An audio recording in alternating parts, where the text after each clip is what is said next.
Ekonomi didirikan pada 1993, berada di bawah naungan Fakultas Ekonomi dan Bisnis Universitas Indonesia. Program studi S3 Ilmu Ekonomi memiliki visi menjadi pusat pembelajaran ilmu ekonomi jenjang doktoral yang bereputasi baik di tingkat nasional dan di Asia, sehingga berkontribusi terhadap pembangunan Indonesia dan masyarakat global. Program yang kami tawarkan adalah program S3 Kuliah dan Riset serta S3 by Research. Tujuannya adalah program S3 Ilmu Ekonomi dapat berkontribusi dalam menghasilkan penelitian ilmiah bidang ekonomi yang berkualitas dengan landasan kerangka teoritis dan metode empiris yang tepat dan terkini dengan mempertimbangkan aspek inter, multi, dan transdisiplin. Untuk mendukung pendidikan ilmu ekonomi yang berkualitas tinggi, kontekstual, dan sejalan dengan perkembangan ilmu ekonomi global, kami melibatkan dosen-dosen berkualifikasi profesor dan doktor yang terbaik di bidangnya.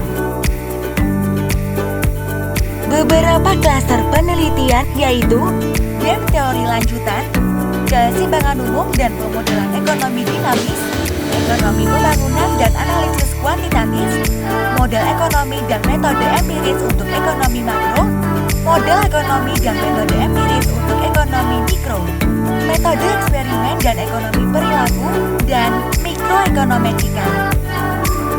Alumni kami tersebar hampir di seluruh wilayah di Indonesia, di berbagai kementerian atau lembaga, beberapa pemerintah daerah maupun lembaga internasional. Mengingat hal itu, secara langsung, program studi S3 Ilmu Ekonomi mendukung program pembangunan sumber daya manusia Indonesia yang unggul. Program doktor dari Universitas Indonesia, alhamdulillah ini sangat mendukung pekerjaan yang dilaksanakan, semua aktivitas yang dilaksanakan di Pusikrat BPS. Dalam hal ini kita konsentrasinya adalah lembaga penyelenggara pendidikan dan pelatihan baik dari jalur degree maupun non degree. Jadi kompetensi teman-teman yang alumni doktoral UI di bidang ekonomi ini sangat mensupport pada saat kita merencanakan kegiatan pendidikan dan pelatihan yang berrelasi dengan economical areas. Kurikulum pendidikan akademik pada program S3 wajib mengimplementasikan pembelajaran berbasis riset pada setiap kegiatan pembelajarannya. Pendidikan program S3 Ilmu Ekonomi dapat ditempuh dalam dua jalur, yaitu jalur kuliah dan jalur riset.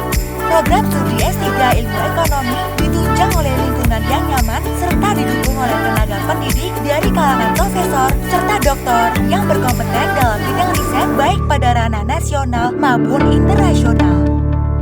Program S3 Ilmu Ekonomi mendorong mahasiswa untuk terlibat dalam kegiatan riset ilmiah dan berpartisipasi aktif pada konferensi nasional dan internasional. Dengan tuntutan tersebut, program S3 Ilmu Ekonomi menempa mahasiswanya untuk memiliki skill penulisan ilmiah yang baik, memiliki metodologi penelitian yang kuat, dapat melakukan paparan ilmiah dengan efektif dan efisien, serta dapat menjadi problem solver atas masalah-masalah ekonomi terkini. Tak jarang, mahasiswa yang bersekolah di program S3 Ilmu Ekonomi dapat menghasilkan output penelitian pada jurnal reputasi internasional.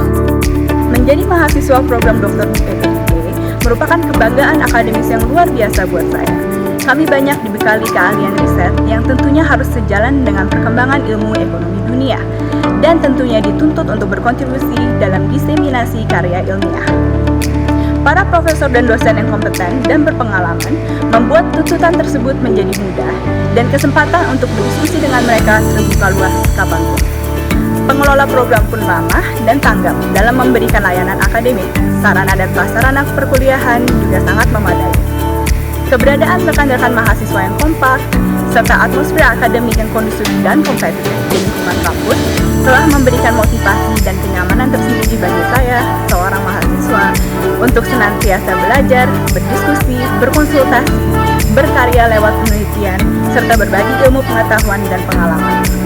ITB itu memiliki para pakar-pakar bidang ekonomis tidak hanya di nasional tapi juga di kawasan, sehingga kita bisa dapat informasi, ilmu, pencerahan tidak hanya tentang teori ilmu ekonominya sendiri, tapi juga bagaimana teori itu bertransformasi menjadi sebuah kebijakan dan kendala-kendala dihadapi para pengambil kebijakan ketika menerapkan teori itu dalam keseharian di Indonesia. Terima kasih buat teman-teman.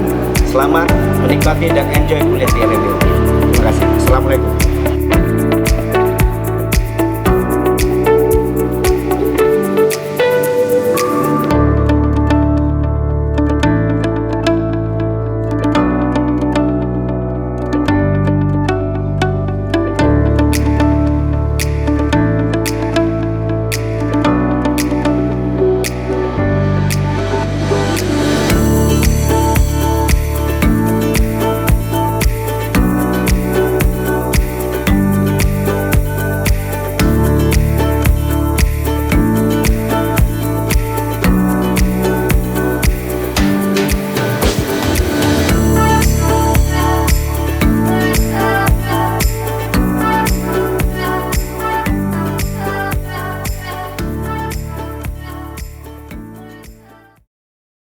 Dari Justina Adamanti, yang merupakan mahasiswa program doktor di Fakultas Ekonomi dan Bisnis Universitas Indonesia. Beberapa saat lagi, sidang promosi doktor Saudari Justina Adamanti akan dimulai. Dengan tidak mengurangi rasa hormat, kami mohon kepada hadirin yang sudah bergabung untuk tidak mengaktifkan kamera dan audio pada saat ujian berlangsung. Atas perhatiannya, kami ucapkan terima kasih. Tim penguji promosi doktor Universitas Indonesia memasuki ruang sidang. Kami persilakan Bapak dan Ibu tim penguji sidang promosi doktor untuk dapat mengaktifkan kamera dan audionya.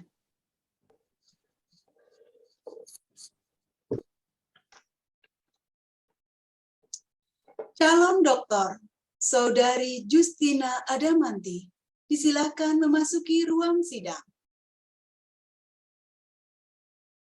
Sekali lagi, kami mohon dengan hormat kepada Bapak dan Ibu tamu undangan untuk tidak mengaktifkan kamera dan audionya karena ujian akan segera kami mulai.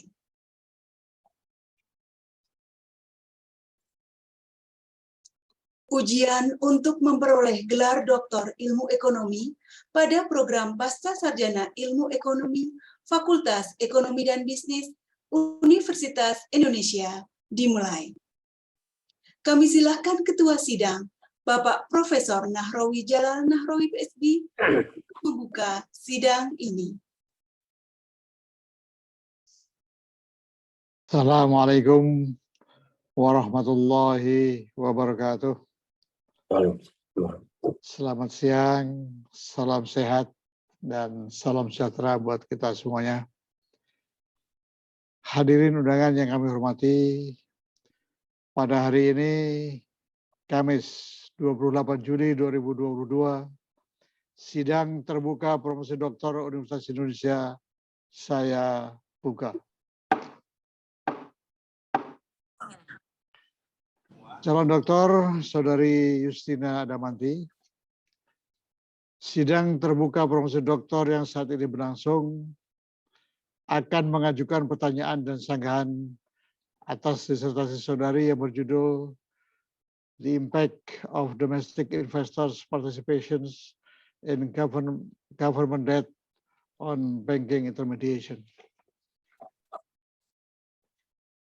Bapak, Ibu, dan hadirin yang saya hormati, terlebih dahulu izinkanlah saya memperkenalkan nama tim promotor dan tim penguji pada sidang promosi doktor siang ini. Yang bertindak selaku tim promotor.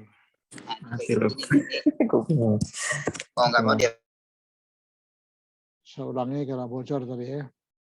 Yang bertindak selaku promotor yaitu Bapak Sugiarso Safwan PhD. Selamat siang, Prof. Selamat siang. Kemudian co-promotor Bapak Zafri Husodo PhD. Selamat siang, Prof. Rofi. Selamat siang.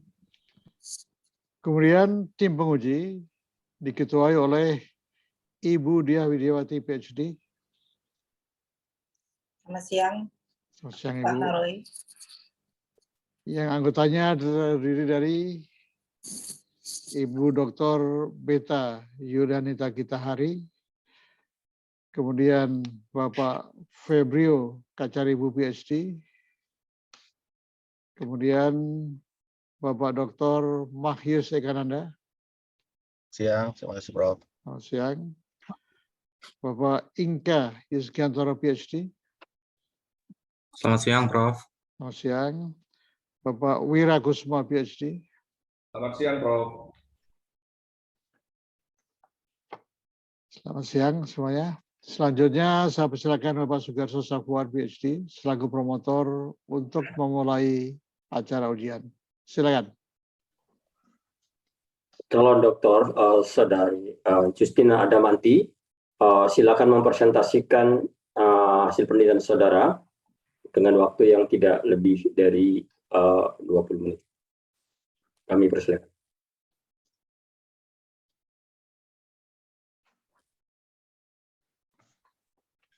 Apakah sudah terlihat?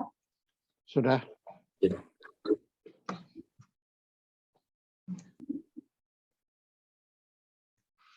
Yang terhormat promotor Bapak Sugiarso Safuan, PhD, perkenankan saya membacakan ringkasan atau inti disertasi saya sebagai berikut. Disertasi ini berjudul The Impact of Domestic Investors Participation in Government Debt on Banking Intermediation dengan promotor Bapak Sugiarso Safuan, PhD, dan co-promotor Bapak Safri Ananto Huswodo, PhD. Utang pemerintah merupakan salah satu sumber pembiayaan fiskal baik di negara maju ataupun berkembang. Faktanya, investor domestik cukup mendominasi utang pemerintah, seperti disampaikan oleh Reinhardt dan Rogoff, bahwa sejak abad ke-19 hingga 2010, sumber utang domestik memiliki pangsa sekitar 2/3 dari total utang pemerintah. Tren ini terus berlanjut di mana menggunakan data 24 negara maju dan 24 negara berkembang, Aslanab dan Syuda memperlihatkan pangsa keterlibatan investor domestik di atas 50%, yaitu sekitar 62 di negara berkembang dan 58% di negara maju. Beberapa alasan yang menyebabkan sumber domestik menjadi menarik adalah, pertama, karena krisis telah menyebabkan suplai pinjaman eksternal menurun dan meningkatkan biayanya, seperti disampaikan oleh Hansen. Kedua, sejarah default dari sumber utang domestik sangat jarang jika dibandingkan dengan sumber eksternal, seperti disampaikan oleh Reinhardt dan Rogoff. Hal ini sejalan dengan Gross yang menyatakan bahwa utang eksternal berkontribusi sebagai penyebab krisis utang di Eropa. Namun demikian, beberapa studi baik teoritis maupun empiris menunjukkan bahwa keterlibatan investor domestik dapat menyebabkan terjadinya crowding out kepada kredit bank ke sektor swasta. Hal ini disebabkan oleh penurunan ketersediaan dana perbankan untuk sektor swasta karena dipergunakan oleh pemerintah sebagai peminjam utama di pasar keuangan domestik. Adapun studi yang membahas hal ini antara lain Isnian dan Oskan, Christensen, De Borus dan Sassini, Butter, dan lain sebagainya. Investor domestik dapat dikategorikan menjadi bank dan non-bank. Non-bank dapat dibedakan menjadi institusi keuangan dan institusi non-keuangan. Institusi keuangan antara lain asuransi, dana pensiun, dan investment fund. Sementara non-finansial bisa terdiri dari korporasi dan investor individual. Data menunjukkan bahwa saat ini investor non-bank memiliki kontribusi yang cukup tinggi sebagai sumber domestik utang pemerintah, yaitu sekitar 50% di negara maju dan 47% di negara berkembang. Namun demikian, belum terdapat studi yang membahas dampak dari partisipasi investor non-bank domestik kepada kredit bank ke sektor swasta. Studi yang ada pada saat ini lebih membahas dampak tersebut dari sisi partisipasi bank sebagai investor domestik atau total investor domestik. Oleh karena itu, sebagai pertanyaan riset utama dari disertasi ini adalah bagaimana dampak partisipasi non-bank sebagai investor domestik pada utang pemerintah kepada kredit bank ke sektor swasta. Bagaimana dampak tersebut jika dibandingkan dengan dampak dari partisipasi bank domestik? Berdasarkan pertanyaan riset utama, tujuan penelitian ini adalah melakukan analisa dampak dari partisipasi investor domestik pada utang pemerintah terhadap kredit bank ke sektor swasta. Disertasi ini terdiri dari 2 penelitian, yaitu yang pertama, studi lintas negara yang melibatkan 23 negara maju dan 23 negara berkembang, dan yang kedua adalah studi khusus untuk Indonesia. Penelitian ini menggunakan framework teori yang disusun oleh Isnian dan Oskan. Berdasarkan framework teori tersebut, hipotesis penelitian adalah sebagai berikut. Yang pertama, partisipasi bank dan non-bank domestik pada utang pemerintah akan menurunkan kredit bank ke sektor swasta. Dan yang kedua, dampak crowding out kepada kredit bank ke sektor swasta di negara berkembang akan lebih dalam dibandingkan di negara maju karena kedalaman pasar keuangan yang lebih dangkal. Sebagai kontribusi dari disertasi ini adalah sebagai berikut. Yang pertama, penelitian ini melihat bagaimana dampak partisipasi investor non-bank domestik pada utang pemerintah terhadap kredit bank ke sektor swasta. Sementara studi yang ada pada saat ini umumnya hanya membahas dampak utang domestik secara keseluruhan atau hanya partisipasi bank domestik. Dan yang kedua, penelitian ini juga menawarkan new insight mengenai perbedaan dampak dari setiap kelompok investor domestik, bank dan non-bank, negara maju dan berkembang. Perbandingan ini juga akan dilihat khusus untuk Indonesia sebagai negara berkembang dengan pasar keuangan yang belum dalam dan sistem keuangan yang masih cenderung bank sentris. Sebagai penelitian pertama yaitu studi lintas negara. Terdapat perbedaan pendapat mengenai dampak partisipasi investor domestik berdasarkan kelompok negara. Secara umum, dampak crowding out dari partisipasi investor domestik pada utang pemerintah kepada kredit bank ke sektor swasta di negara maju lebih negatif dibanding negara berkembang karena volume utang yang lebih tinggi. Hal ini disampaikan oleh De Bonis dan Sassini yang menemukan dampak negatif dari gross general government debt kepada pertumbuhan kredit bank di kelompok negara non-OECD lebih rendah dibandingkan kelompok negara OECD. Selain itu juga oleh Ginolli yang menemukan crowding out kredit bank ke sektor swasta jadi lebih dalam pada kelompok negara dengan pendapatan per kapita medium dibanding kelompok negara dengan pendapatan per kapita rendah. Namun demikian, secara teori, Ismian dan Oskan menunjukkan bahwa penurunan kredit bank ke sektor swasta lebih dalam pada negara yang memiliki pasar keuangan dangkal, yang identik dengan negara yang less developed atau berkembang. Oleh karena itu, sebagai pertanyaan, penelitian pada studi lintas negara ini adalah bagaimana perbandingan dampak partisipasi investor domestik kepada kredit bank ke sektor swasta di negara maju dan berkembang. Berdasarkan pertanyaan penelitian tersebut, tujuan studi lintas negara adalah melakukan analisa dampak partisipasi domestic investor, yaitu bank dan non-bank pada utang pemerintah terhadap kredit bank ke sektor swasta di negara maju dan berkembang. Studi ini menggunakan data 23 negara maju dan 23 negara berkembang, dan adapun dengan periode data 2005 kuartal 1 sampai dengan 2018 Q4. Adapun metode yang digunakan estimasi adalah non-stationary dynamic annual model. Hasil empiris dari penelitian lintas negara ini adalah sebagai berikut. Yang pertama, partisipasi perbankan domestik dalam utang pemerintah dapat menurunkan kredit bank ke sektor swasta, di mana dampak di negara maju lebih dalam dibandingkan di negara berkembang. Sementara itu, partisipasi non-bank domestik pada utang pemerintah berdampak negatif kepada kredit bank ke sektor swasta di negara berkembang, tetapi tidak di negara maju. Partisipasi non-bank domestik pada utang pemerintah di negara berkembang memiliki dampak negatif yang lebih rendah dibandingkan partisipasi bank domestik. Dengan demikian, secara total dampak crowding out dari partisipasi investor domestik pada utang pemerintah di negara berkembang lebih besar dibandingkan di negara maju. Selanjutnya, penelitian kedua dengan topik yang sama tetapi khusus untuk Indonesia. Sebagai latar belakang mengapa topik ini penting untuk Indonesia adalah karena bank masih memiliki peran penting dalam sistem keuangan Indonesia sebagai lembaga intermediasi utama. Rata-rata pangsa aset bank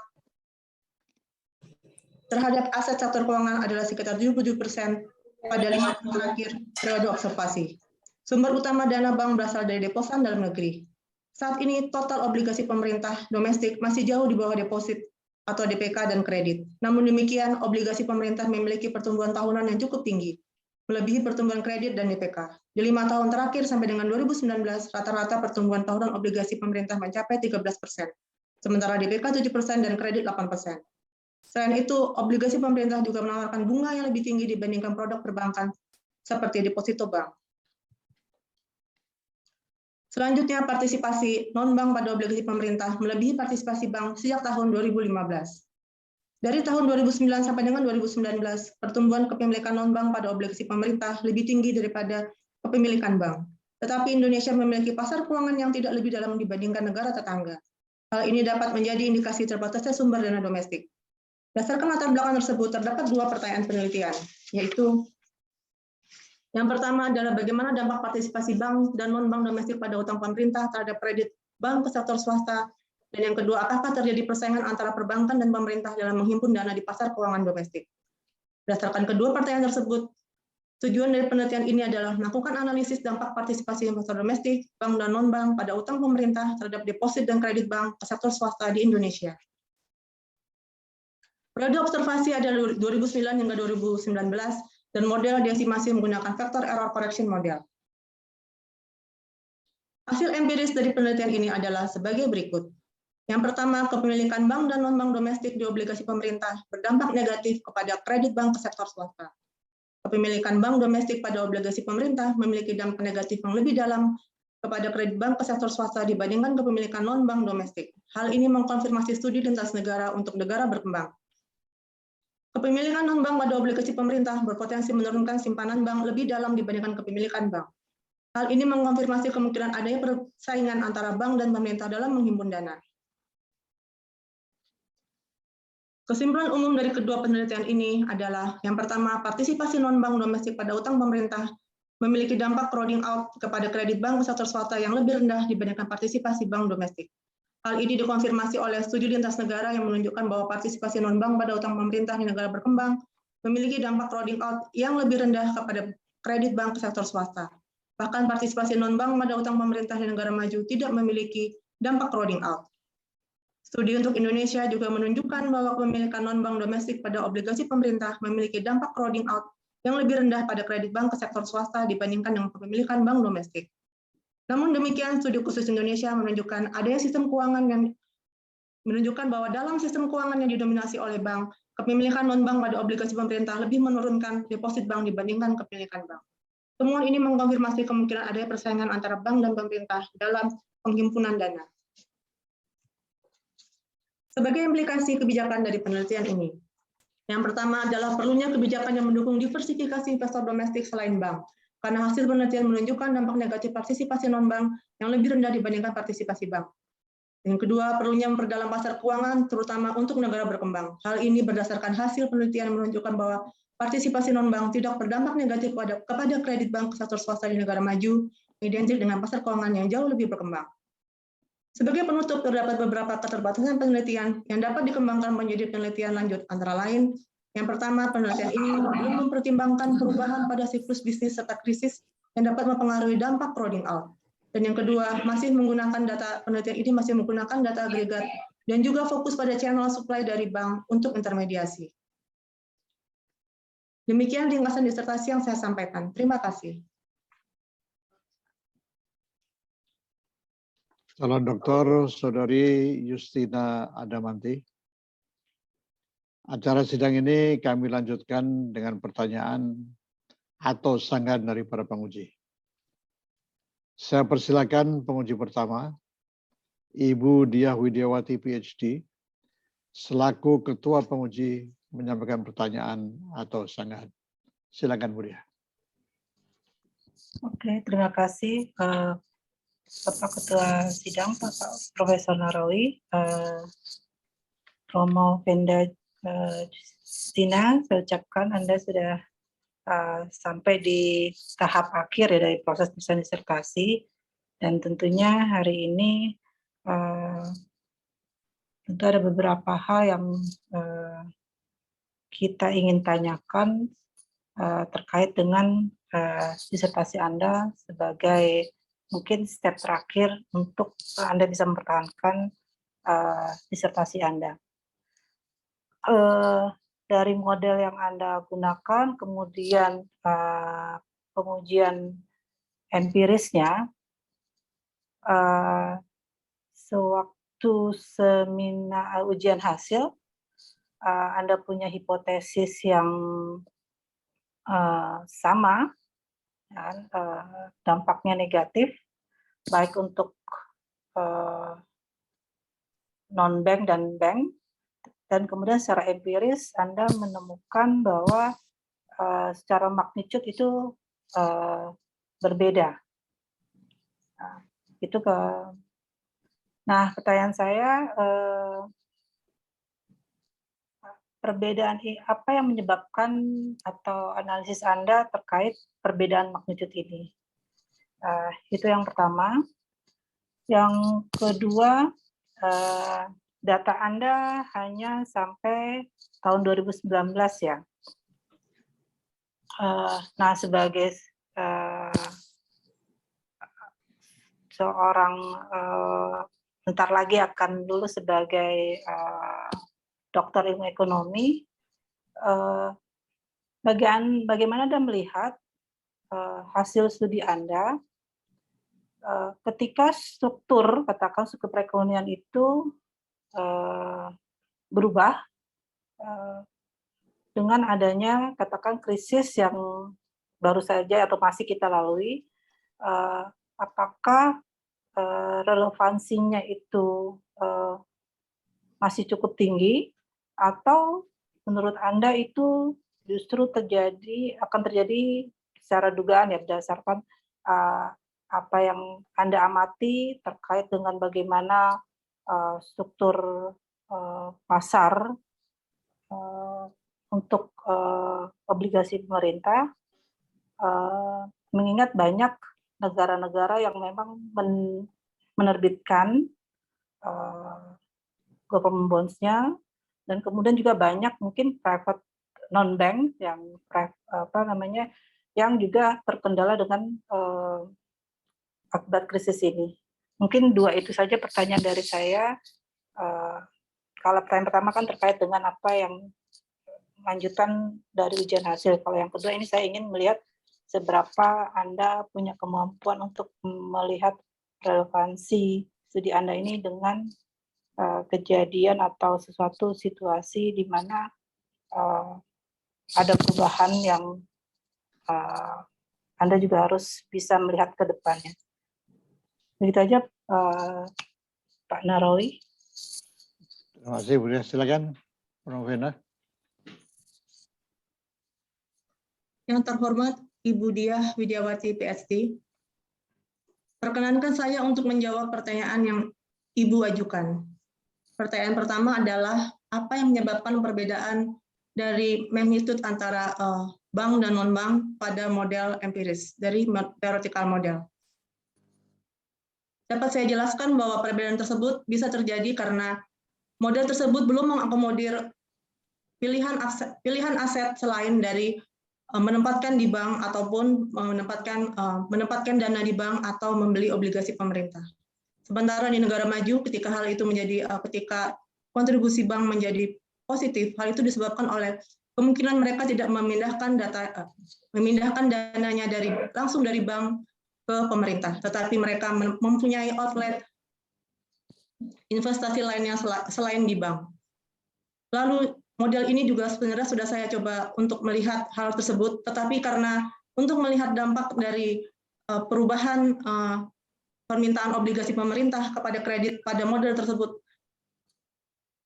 adalah secara komparatif statik, maka ketika saya tambahkan aset yang lain, itu akan dianggap ceteris paribus, tidak ada perubahan. Oleh sebab itu, di situ adalah kelemahan atau kekurangan keterbatasan dari model yang tidak dapat menunjukkan mengapa non-bank memiliki dampak yang berbeda dengan bank. Untuk pengembangan selanjutnya, saya berpikir bahwa sebaiknya kita menggunakan model yang tidak komparatif statik, tetapi lebih bersifat simulasi, sehingga kita bisa memasukkan berbagai opsi investasi dan melihat apakah dampaknya dapat tercermin dari hasil simulasi model tersebut. Kemudian yang kedua adalah, pertanyaannya adalah bagaimana relevansi dari hasil penelitian ini ketika setelah ada perubahan struktur ekonomi akibat pandemi, apakah masih relevan atau tidak? Dapat saya sampaikan bahwa hal ini dapat dilihat dari beberapa aspek, yaitu apabila dilihat dari aspek persaingan, apakah terdapat persaingan antara bank dan juga pemerintah, bisa saja ini terjadi. Kenapa? Karena pada saat pandemi, pemerintah banyak dalam hal ini regulator banyak mengeluarkan kebijakan yang bersifat quantitative easing, sehingga terjadi peningkatan likuiditas, sehingga bank dan juga non-bank kemudian banyak menyerap likuiditas tersebut, antara lain dengan membeli obligasi pemerintah. Selain itu juga pada saat seperti kasus untuk Indonesia pada saat ini terdapat perbedaan suku bunga yang cukup tinggi antara obligasi pemerintah dan juga deposit. Oleh sebab itu, ketika pandemi, ketika masyarakat masih menunda untuk melakukan kegiatan ekonominya, mereka memiliki dana yang berlimpah, bisa saja mereka kemudian mencari outlet untuk menempatkan dananya. Dan dalam hal ini, mereka akan menempatkan pada obligasi pemerintah. Dan hal ini memang terjadi karena terjadi peningkatan dari kepemilikan bank maupun non-bank. Sementara itu, jika dipandang dari segi crowding out, seperti telah saya sampaikan bahwa penelitian ini memiliki caveat, memiliki kekurangan karena belum melihat dampak dari siklus bisnis kepada crowding out. Karena pada masa krisis pada umumnya bahwa crowding out bisa tidak terjadi atau sangat minimal karena ada banyak dana sehingga tidak terjadi kelangkaan dana. Demikian jawaban yang dapat saya berikan. Bu Dia, Baik, Pak. Terima apakah kasih. ada Cukup, Pak. komentar atas jawaban pemerintah ini? Cukup. Oke, terima kasih. Cukup, Pak. Baik, terima kasih. Saya persilakan Ibu Beta Gita Hari untuk mengajukan pertanyaan atau sanggahan. Silakan Bu Beta.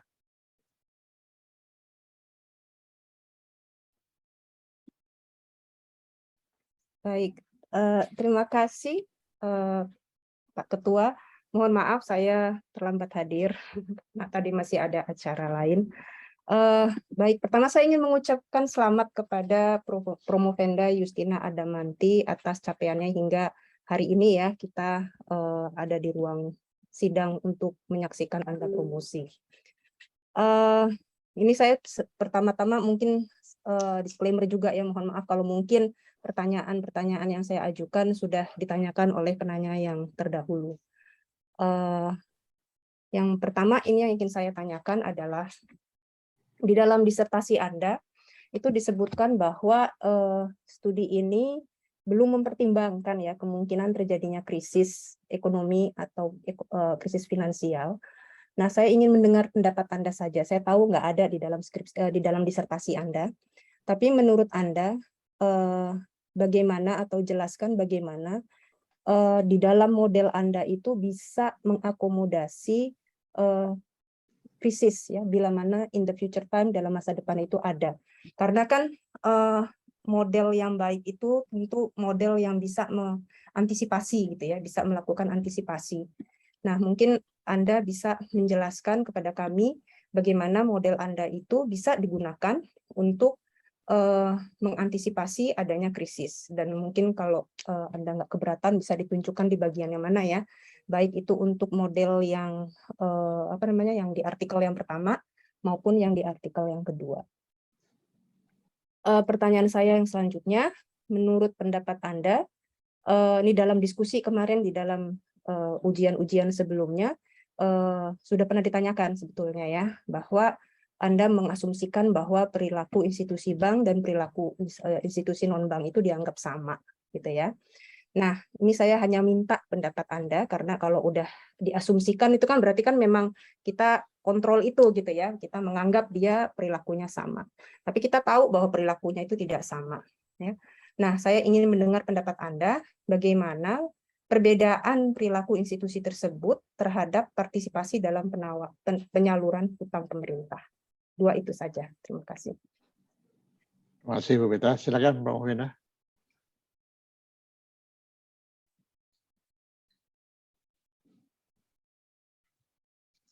Yang terhormat Ibu Dr. Beta Julianita, perkenankan saya untuk menjawab pertanyaan yang Ibu ajukan. Yang pertama adalah bagaimana model ini bisa mengakomodir krisis. Dapat saya jelaskan bahwa model yang saya gunakan pada penelitian pertama adalah menggunakan non-stationary dynamic panel model, sedangkan yang kedua adalah factor error correction model. Kedua model ini memiliki kesamaan, meskipun berbeda, yang satu panel, satu lagi bukan. Dalam hal mereka memiliki bagian yang harus terkointegrasi. Kointegrasi sebaiknya membutuhkan banyak data yang panjang, dan model ini merupakan model empiris. Seperti yang sudah saya tunjukkan sebelumnya, bahwa untuk mengakomodir krisis menggunakan model seperti ini, maka karena ada kointegrasi sebaiknya datanya kita bagi antara periode krisis ataupun sebelum krisis. Nah, hal ini bisa dilakukan apabila panjang data itu mencukupi. Apabila misalnya misalnya dia tadi saya paling jauh 2005 paling depan. Kemudian saya potong krisis 2008, yang depan ini hanya 3 tahun. Oleh karena itu model ini hasilnya menjadi kurang baik.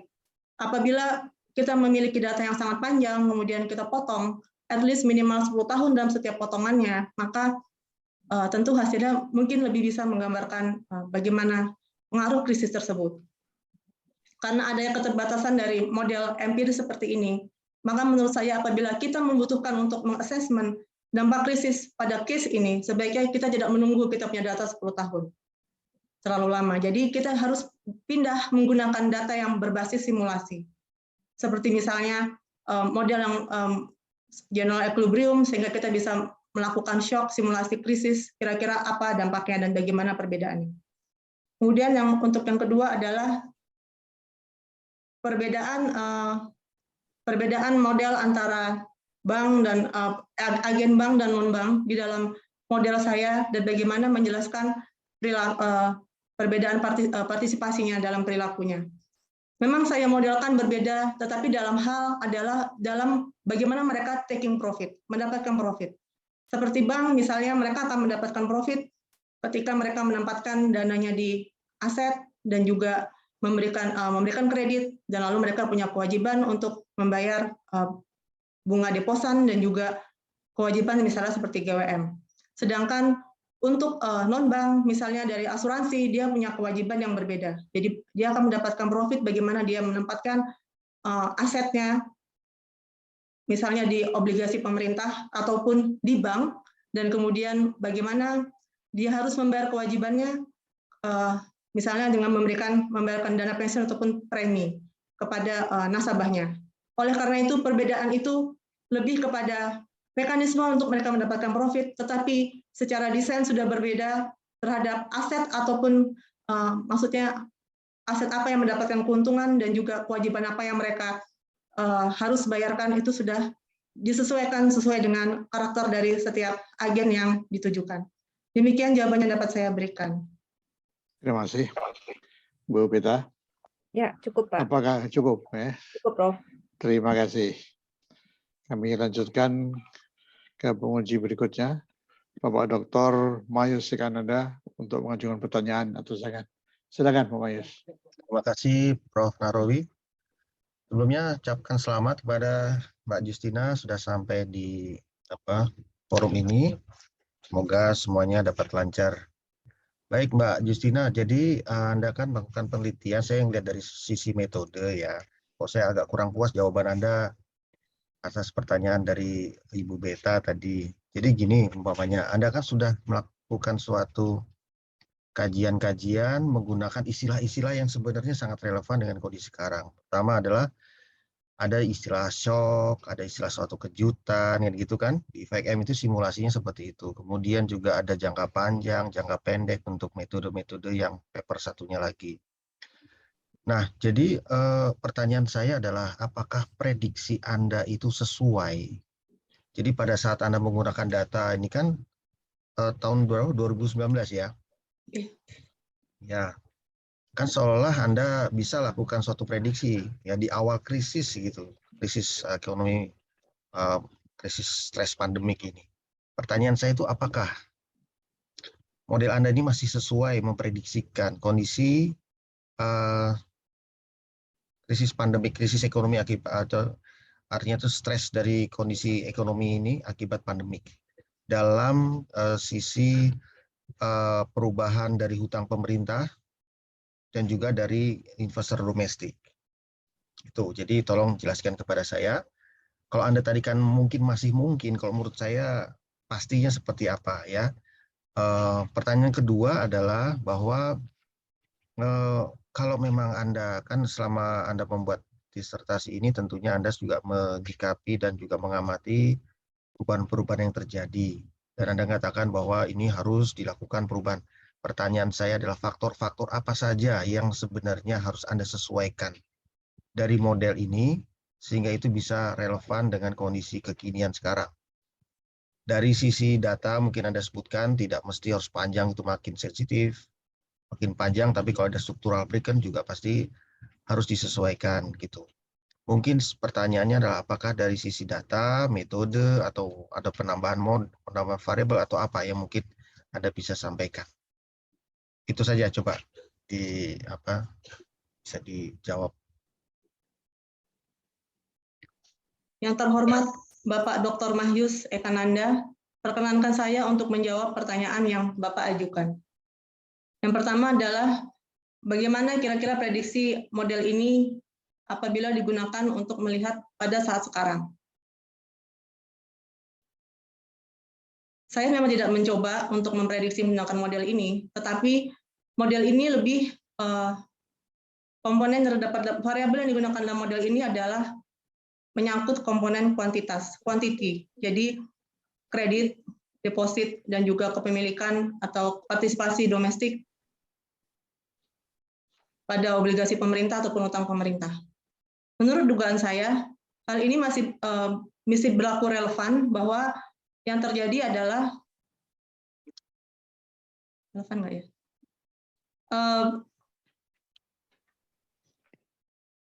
Sebentar. Kalau crowding out mungkin tidak relevan, Pak. Karena pada saat ini kan kita pada siklus bisnis yang menurun.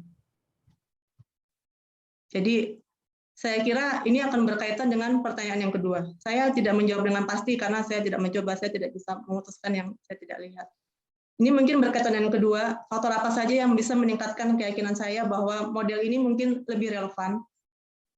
Antara lain mungkin saya harus memasukkan suku bunga, karena tidak bisa lagi hanya melihat dari sisi kuantitinya, bagaimana mereka saling berinteraksi.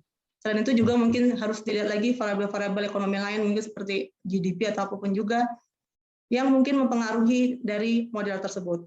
Meskipun jika berpikir secara teknis, apakah itu akan menjadi complicated untuk sebuah model VCM misalnya, karena datanya akan menjadi banyak. Tapi terlepas itu, saya pikir saya harus memasukkan variabel-variabel seperti suku bunga, kemudian juga apakah dari kredit, dari deposit, dan juga dari obligasi pemerintah. Demikian jawaban yang dapat saya berikan. Terima kasih. Pak Mayus. Cukup, Prof. Cukup ya. Yep. Baik. Saya persilakan penguji berikutnya, Bapak Inka Yuskiantoro, PhD, untuk mengajukan pertanyaan atau sanggahan. Silakan, Pak Inka. Baik, terima kasih Bapak Ketua Sidang, Prof. Nahrawi, Bapak Ibu semua yang hadir di sini. Selamat siang, Saudari Promovenda Justina. Pertama-tama selamat sudah mencapai pada tahap terakhir ini, sidang promosi. Mungkin dari saya tidak akan mengulas kembali hal-hal yang teknis, yang teoretis, karena sudah banyak tahapan yang dilalui ya. Jadi pada siang hari ini saya akan lebih bertanya terkait dengan implikasi kebijakan dari hasil riset disertasi ini. Ada dua pertanyaan. Yang pertama terkait dengan studi empiris lintas negara yang ditemukan. Jika kita ingin kembali ambil kesimpulannya ya, dan benang merahnya, Promovenda Justina, kondisi atau karakteristik apa yang kira-kira secara umum ya, telah mendorong perbedaan hasil antara negara maju dan negara berkembang.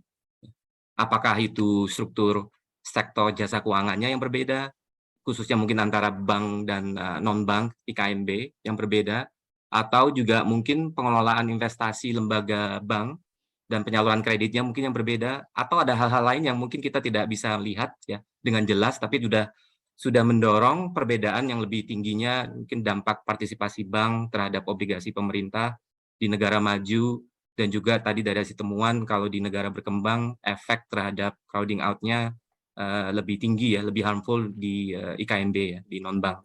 Itu pertanyaan pertama. Pertanyaan yang kedua dari sisi domestik, studi yang kedua ya, terkait dengan studi di Indonesia. Kira-kira kebijakan sektor jasa keuangan yang lebih tepat itu bagaimana? Khususnya terkait dengan kebijakan perbankan, agar concern kita semua bersama dari hasil studi empiris ini ya tidak terjadi ya, atau paling nggak bisa diminimalisir. Ya, yaitu apa, dengan kenaikan bank ownership di obligasi pemerintah ya. Ini tentunya seperti hal umum terjadi saat terjadi tekanan ekonomi, resesi atau krisis, itu bisa menurunkan kredit maupun juga dana pihak ketiga yang sudah kita dapatkan dari hasil riset disertasi ini ya.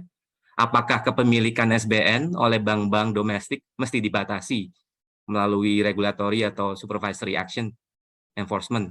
Atau ada kebijakan lain yang kira-kira Promovenda Justina bisa propose ya, bisa usulkan kepada policy maker, mungkin kebijakan yang lebih tepat dalam hal meminimalisir kejadian ini. Demikian kedua pertanyaan kami. Kami persilakan. Yang terhormat Bapak Inka B. Yusgiantoro, PhD. Perkenankan saya untuk menjawab pertanyaan yang Bapak ajukan. Yang pertama adalah, apakah karakteristik perbedaan antara negara berkembang dan negara maju yang menyebabkan perbedaan hasil dari crowding out kedua kelompok negara tersebut? Yang pertama, saya akan mengulas dari perbedaan dari kepemilikan bank, di mana bahwa di negara maju itu jauh lebih besar dampak crowding out-nya dibandingkan dengan negara berkembang. Hal ini disebabkan oleh volume ataupun rasio utang per GDP dari negara maju jauh lebih besar dibandingkan negara berkembang, sehingga dampak mereka menjadi jauh lebih besar. Selain itu, untuk non-bank, kenapa di negara maju hasil penelitian menunjukkan lebih minim ataupun tidak ada, karena adanya faktor kedalaman pasar keuangan di negara maju yang jauh lebih dalam dibandingkan dengan di negara berkembang. Sehingga investor di negara maju, mereka memiliki banyak alternatif untuk investasi. Sehingga ketika mereka memutuskan untuk memindahkan dananya kepada obligasi pemerintah ataupun utang pemerintah yang lain, komponen pembentuk utang pemerintah yang lain, mereka tidak serta-merta memindahkan dari bank. Kira-kira itu. Sementara kalau di negara yang berkembang, misalnya seperti di Indonesia dan pada umumnya lebih bank sentris, sistem keuangannya lebih didominasi oleh bank, sehingga mereka ketika memutuskan untuk membeli obligasi pemerintah, mereka akan memindahkan dana dari bank ke pemerintah. Sementara itu juga apabila mereka tidak menempatkan asetnya di sektor keuangan, maka umumnya mereka juga akan susah untuk bergeser. Kemudian pertanyaan yang kedua adalah kebijakan perbankan apa yang lebih tepat kira-kira untuk mengantisipasi agar meminimalkan crowding out. Menurut pendapat saya bahwa kebijakan itu adalah sesuatu yang dinamis. Tidak bisa suatu kebijakan kita putuskan sekarang lalu berlaku untuk sepanjang masa. Ada beberapa hal yang harus kita perhatikan, yaitu apakah siklus bisnisnya sedang ekspansi ataupun konstruksi, sehingga kita akan melihat kebijakan apa yang lebih sesuai. Misalnya ketika siklus bisnisnya ekspansi, bisa saja kita menekan perbankan untuk lebih meminimalkan kepemilikannya di obligasi pemerintah. Sementara kalau siklus bisnisnya kontraksi, bank memiliki banyak likuiditas dan pemerintah juga membutuhkan dana, sehingga bank bisa diwajibkan untuk meletakkan banyak asetnya di obligasi pemerintah. Sementara itu, untuk non-bank, penelitian ini menunjukkan bahwa diversifikasi investor itu memiliki hasil yang baik, karena non-bank itu memiliki dampak yang crowding out yang jauh lebih kecil, lebih rendah dibandingkan dampak crowding out langsung dari bank. Oleh sebab itu, diversifikasi investor harus ditingkatkan. Namun tidak ada suatu kebijakan yang selalu akan menjadi bagus, karena kalau berlebihan kadang menjadi tidak baik. Oleh karena itu, ketika kita meningkatkan diversifikasi bank, investor selain bank, juga perlu diperhatikan faktor-faktor seperti kedalaman pasar keuangan, ataupun untuk lebih meningkatkan partisipasi mungkin dari pihak-pihak yang tadinya lebih suka untuk meletakkan asetnya tidak di sektor keuangan, tetapi masuk ke sektor keuangan dan sebagainya. Demikian jawaban yang dapat saya berikan. Terima kasih. Bagaimana Pak Inka? Apakah ada komentar atas jawaban tadi? Sudah cukup. Baik, terima kasih. Saya persilakan penguji berikutnya, Bapak Wira Kusuma PhD, untuk menyampaikan tanggapan atau pertanyaan. Silakan Pak Wira. Terima kasih Prof. Nahrawi. Justina, selamat sudah sampai di tahap ini. Perjalanan yang panjang ya. Saya ada dua pertanyaan, mungkin mirip-mirip dengan pertanyaan yang penguji yang lain ya. Pertama, terkait dengan empirical finding Justina. Dikatakan bahwa partisipasi non-bank itu dampak crowding out-nya itu lebih rendah ya dibandingkan partisipasi bank ya untuk pembelian SBN ini. Saya lihat datanya kan sampai 2019 dan tentunya faktor-faktor penyebabnya Saudara Justina sudah identifikasi ya, kira-kira apa gitu ya. Pertanyaan saya ini tidak ada di apa namanya disertasi saudara, tapi mungkin dari faktor-faktor itu bisa diambil kesimpulan juga atau ditarik suatu kesimpulan. Kira-kira bagaimana ya setelah COVID-19 ini, di mana kepemilikan SBN itu juga meningkat gitu ya. Saya lihat datanya non-bank itu stoknya tinggi sekali gitu. Apakah kira-kira terjadi perubahan koefisien ya terkait dengan dampak crowding out ini antara domestic bank dengan non-bank? Itu yang pertama. Yang kedua, sama dengan penguji INKA tadi, saya juga ingin menanyakan tentang implikasi kebijakan dari finding saudara ini, karena tentunya saudara Justina nanti akan menjadi policy maker ya, terkait dengan kondisi saat ini ya, bahwa global uncertainty itu sangat tinggi, itu menyebabkan capital outflow. Nah, sehingga bagaimana peranan investor domestik ini itu jadi sangat penting gitu ya. Kira-kira apa kebijakan yang tepat ya, di satu sisi kita bisa meng-attract investor domestik itu untuk tetap berminat ke SBN, namun juga agar tidak terjadi crowding out terhadap intermediasi ini. Demikian pertanyaan saya. Terima kasih Prof. Narawi. Terima kasih. Silakan Prof. Vena. Yang terhormat Bapak IGP Wirakusuma PhD, perkenankan saya untuk menjawab pertanyaan yang Bapak ajukan. Pertanyaan pertama adalah bagaimana perbedaan antara bank dan non-bank pada dampak mereka pada saat kondisi saat ini. Apakah benar begitu? Iya. Dan nanti ditarik ke setelah krisis kira-kira bagaimana? Ya, untuk crowding out-nya, bahwa pandemi COVID memang telah mengubah kondisi perekonomian secara signifikan, termasuk terjadinya peningkatan penerbitan SBN dan juga perlambatan kredit. Menurut saya bahwa potensi terjadinya crowding out akan menurun atau bisa jadi tiada karena beberapa hal sebagai berikut. Yang pertama adalah karena terjadinya peningkatan likuiditas pada sistem keuangan yang berasal dari berbagai kebijakan ekspansif yang dilakukan oleh Bank Sentral maupun otoritas fiskal yang menyebabkan likuiditas di perekonomian meningkat. Hal ini menyebabkan dana yang dimiliki oleh perbankan meningkat, sehingga ketika mereka menyerap kepada obligasi pemerintah, tidak serta-merta akan menyebabkan crowding out.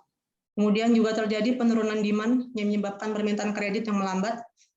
Banyak pelaku ekonomi memilih tidak melakukan perluasan usaha ataupun investasi pada saat tidak jelas, tidak meyakinkan masa depannya pada saat pandemi. Sebagai akibatnya juga banyak dana yang tidak terpakai dari pihak non-bank dan dapat mereka alihkan untuk membeli aset seperti obligasi pemerintah. Dengan demikian, dampak crowding out kredit bank ke sektor swasta bisa menurun karena terjadi peningkatan likuiditas di sistem keuangan tadi dan juga sementara demand-nya menurun. Kemudian tadi yang kedua adalah kebijakan pada saat ini menyangkut karena adanya capital outflow juga ya Pak ya. Jadi bagaimana kita mempertahankan investor domestik agar tetap mau investasi di SBN, sementara juga kreditnya tidak menurun. Begitu ya Pak ya? Iya, betul. Peranan investor domestik memang sangat penting di tengah tekanan global saat ini. Untuk menjaga agar mereka tetap berminat untuk ke SBN, antara lain adalah dapat dilakukan dengan kebijakan yang meningkatkan yield agar daya tariknya SBN tetap kompetitif, serta memberikan ekspektasi positif terhadap investor mengenai kondisi perekonomian pada saat ini, sehingga mereka mau meletakkan dananya di obligasi pemerintah. Di sisi lain, untuk intermediasi perbankan, untuk kredit, karena pada saat pandemi cenderung menurun, agar tetap berjalan, maka dapat dilakukan bauran kebijakan moneter dan makroprudensial untuk meningkatkan suplai kredit oleh perbankan, seperti insentif untuk bank jika mereka menyalurkan kredit, seperti pemberian insentif GWM yang dilakukan oleh Bank Sentral ataupun kebijakan lainnya. Demikian jawaban yang dapat saya berikan. Terima kasih. Bagaimana Pak Wira? Apakah Cukup, sudah Prof. cukup? Terima kasih. Saya persilakan co-promotor Bapak Zafri Husodo PhD untuk menyampaikan tanggapan atau pertanyaan. Silakan Pak Zafri. Terima kasih Prof. Mahrawi. Justina, ada beberapa hal ini ya. Yang pertama mengenai topiknya itu sendiri. Jadi kalau dilihat dari beberapa riset begitu ya, yang berkaitan dengan obligasi domestik, saat ini banyak sekali yang kembali melakukan riset mengenai investor asing di dalam pasar obligasi domestik. Intinya adalah apakah akan terjadi sudden reversal atau mungkin sudden stop di tengah kondisi perekonomian yang luar biasa seperti saat ini.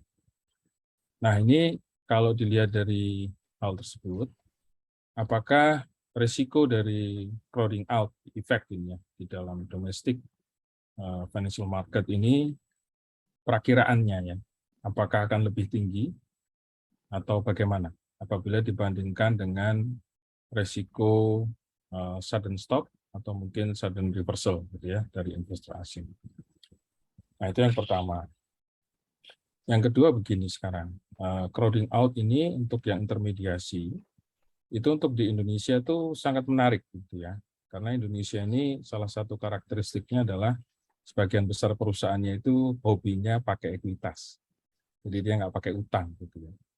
Jadi kalau dianalisis crowding out terhadap intermediasi ya kemungkinan besar itu tidak ada pengaruhnya.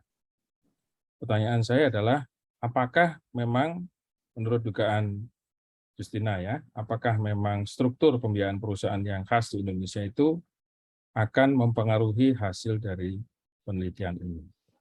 Demikian dari saya, ada dua hal ya. Terima kasih, saya kembalikan kepada Bapak Ketua Sidang. Terima kasih Pak Zafri. Silakan Prof. Wira.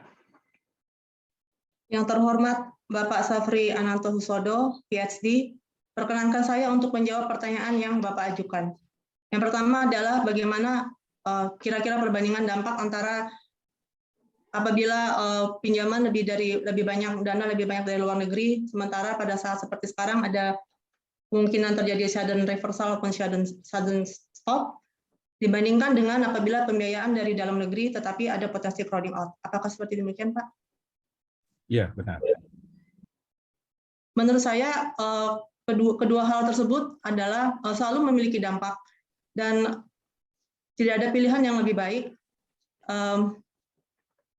Sebenarnya kalau kita menggunakan dana domestik itu akan jauh lebih kuat karena dana domestik itu kemungkinan pengaruhnya langsung kepada nilai tukar. Jadi antara yang dari luar negeri dengan yang dari domestik, mereka sama-sama memiliki risiko tetapi berbeda. Kalau yang dari luar negeri mereka risikonya mungkin tidak crowding out tetapi lebih mengarah kepada nilai tukar. Sedangkan kalau yang di domestik mungkin ketika dana masih terbatas antara bank atau pemerintah itu bisa terjadi crowding out. Jadi saya rasa tetap akan lebih baik jika dana dari domestik, dan kalau dari luar pun seperti yang sudah kita ketahui bersama bahwa kita sebaiknya juga lebih meningkatkan dana dari luar itu lebih sifatnya investment atau FDI sehingga lebih bertahan. Sementara kalau yang sifatnya adalah masuk ke pasar keuangan, ketika ada sentimen yang kita pun nggak ngelakuin apa-apa, mereka bisa pergi aja langsung. Saya rasa seperti itu, Pak. Kemudian yang kedua, tadi, maaf Pak. Pembiayaan. Oh, pembiayaan untuk korporasi ya, Pak ya? Ya. Saya rasa ini adalah sebuah pertanyaan yang sangat menarik. Struktur pembiayaan korporasi itu lebih dari ekuitas ketimbang dari bank, seperti itu ya Pak. Sehingga apakah kira-kira ini ada dampak ya bagi mereka gitu? Ya, saya rasa sebelum menjawab pertanyaan ini justru menggugah seperti apa? Ini mungkin bisa jadi topik riset yang bagus Pak. Karena sebelum menjawab pertanyaan ini mungkin saya harus tahu terlebih dahulu kira-kira berapa persen korporasi tersebut dibandingkan dengan seluruh pembiayaan sektor swasta ataupun non-government yang saya pergunakan. Kira-kira seperti apa petanya? Apabila memang jumlah mereka ternyata yang menggunakan ekuitas tidak terlalu besar dibandingkan seluruhnya, maka crowding out tetap terjadi, tetapi perusahaan-perusahaan yang kuat dan bisa go public menggunakan ekuitas itu mungkin mereka baik-baik saja. Tidak berpengaruh ke mereka, tetapi secara sistem ekonomi tetap jadi crowding out. Tetapi apabila ternyata itu apabila porsi mereka kecil, tetapi jika porsi mereka besar, maka ya kemungkinan bisa kekhawatiran, maksudnya yang Bapak tanyakan mungkin bisa terjadi mereka tidak terpengaruh oleh crowding out. Demikian jawaban yang dapat saya berikan. Terima kasih. Bagaimana Pak Jafri? Apakah jawaban Prof. Wenda sudah memuaskan? Sudah cukup, Prof. Terima kasih. Baik, terima kasih. Waktu habis, ujian telah selesai. Ujian telah berakhir. Izinkanlah kami mengadakan sidang tertutup untuk melakukan penilaian dan sidang kami skors untuk beberapa saat.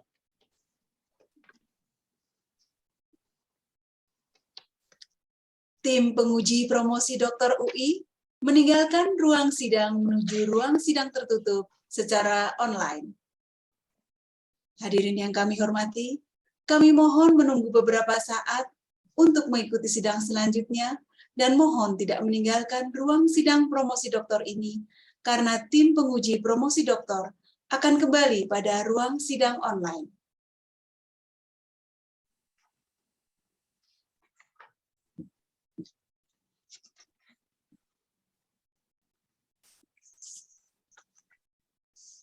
Masyarakat global.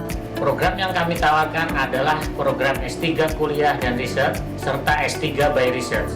Tujuannya adalah program S3 Ilmu Ekonomi dapat berkontribusi dalam menghasilkan penelitian ilmiah bidang ekonomi yang berkualitas dengan landasan kerangka teoritis dan metode empiris yang tepat dan terkini dengan mempertimbangkan aspek inter, multi, dan transdisiplin. Untuk mendukung pendidikan ilmu ekonomi yang berkualitas tinggi, kontekstual, dan sejalan dengan perkembangan ilmu ekonomi global, kami melibatkan dosen-dosen berkualifikasi profesor dan doktor yang terbaik di bidangnya.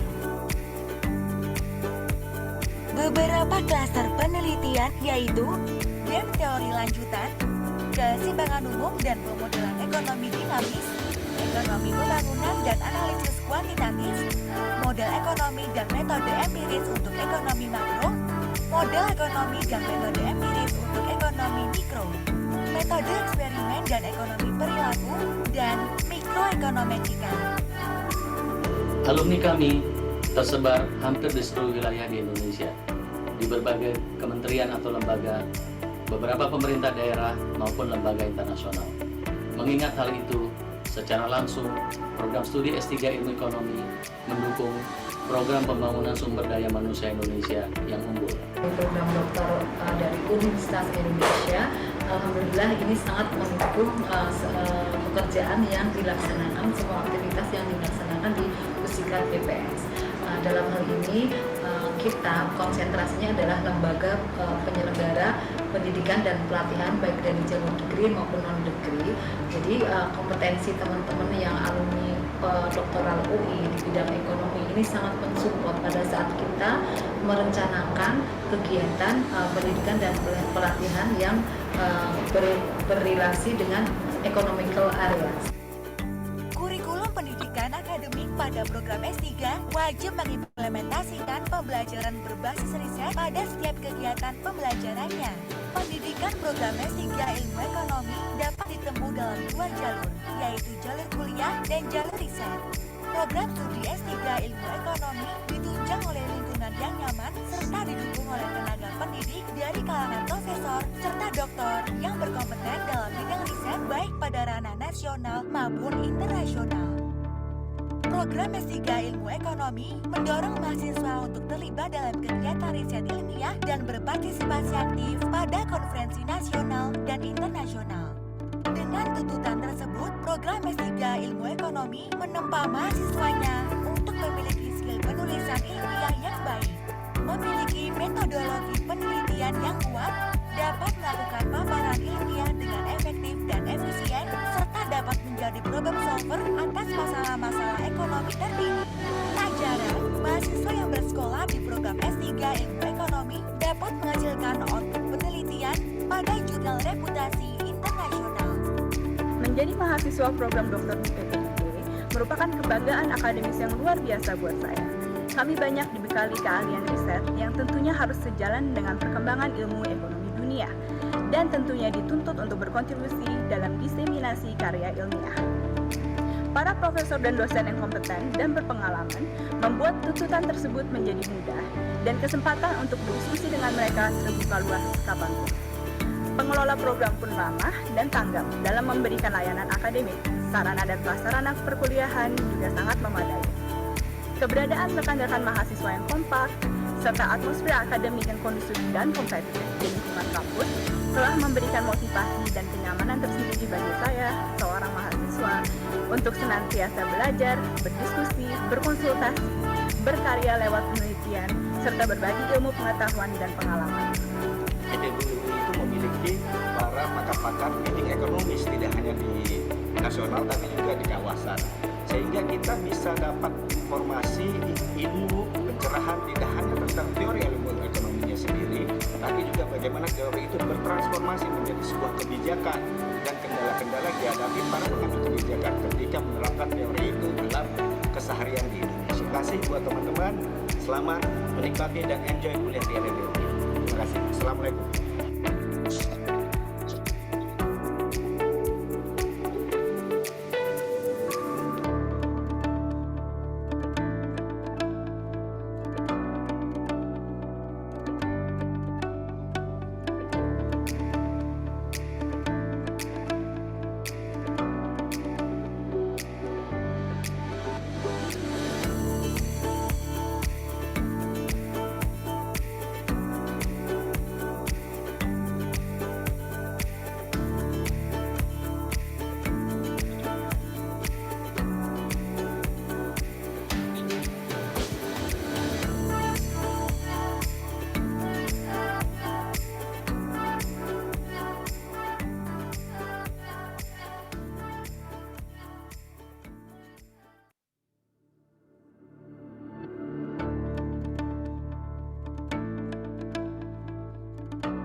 Program studi S3 Ilmu Ekonomi didirikan pada 1993 berada di bawah naungan Fakultas Ekonomi dan Bisnis Universitas Indonesia. Program studi S3 Ilmu Ekonomi memiliki visi menjadi pusat pembelajaran ilmu ekonomi jenjang doktoral yang bereputasi baik di tingkat nasional dan di Asia, sehingga berkontribusi terhadap pembangunan Indonesia dan masyarakat global. Program yang kami tawarkan adalah program S3 Kuliah dan Riset serta S3 by Research. Tujuannya adalah program S3 Ilmu Ekonomi dapat berkontribusi dalam menghasilkan penelitian ilmiah bidang ekonomi yang berkualitas dengan landasan kerangka teoritis dan metode empiris yang tepat dan terkini dengan mempertimbangkan aspek inter, multi, dan transdisiplin.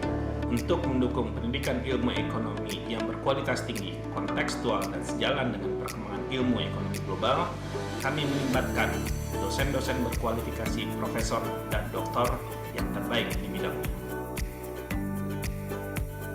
Beberapa klaster penelitian yaitu game teori lanjutan, keseimbangan umum dan pemodelan ekonomi dinamis, ekonomi pembangunan dan analisis kuantitatif, model ekonomi dan metode empiris untuk ekonomi makro, model ekonomi dan metode empiris untuk ekonomi mikro, metode eksperimen dan ekonomi perilaku, dan mikroekonometrika.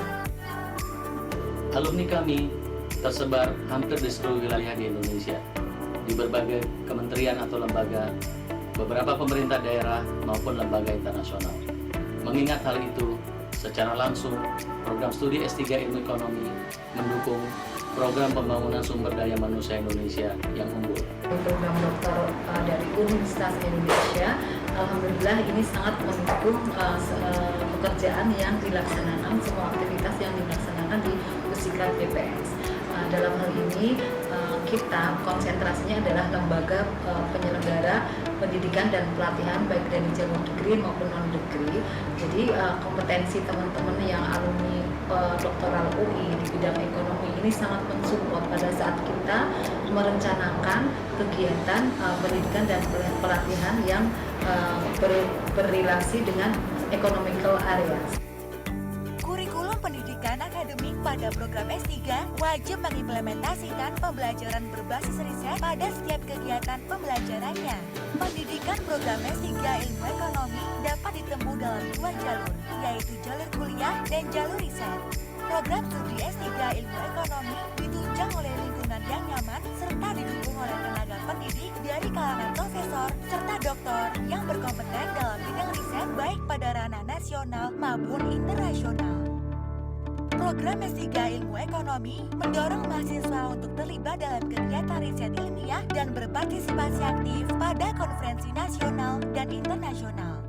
Dengan tuntutan tersebut, program S3 Ilmu Ekonomi menempa mahasiswanya untuk memiliki skill penulisan ilmiah yang baik, memiliki metodologi penelitian yang kuat, dapat melakukan paparan ilmiah dengan efektif dan efisien, serta dapat menjadi problem solver atas masalah-masalah ekonomi terkini. Tak jarang, mahasiswa yang bersekolah di program S3 Ilmu Ekonomi dapat menghasilkan output penelitian pada jurnal reputasi internasional. Menjadi mahasiswa program Dr. PPIP merupakan kebanggaan akademis yang luar biasa buat saya. Kami banyak dibekali keahlian riset yang tentunya harus sejalan dengan perkembangan ilmu ekonomi dunia dan tentunya dituntut untuk berkontribusi dalam diseminasi karya ilmiah. Para profesor dan dosen yang kompeten dan berpengalaman membuat tuntutan tersebut menjadi mudah dan kesempatan untuk berdiskusi dengan mereka terbuka luas kapanpun. Pengelola program pun ramah dan tanggap dalam memberikan layanan akademik, sarana dan prasarana perkuliahan juga sangat memadai.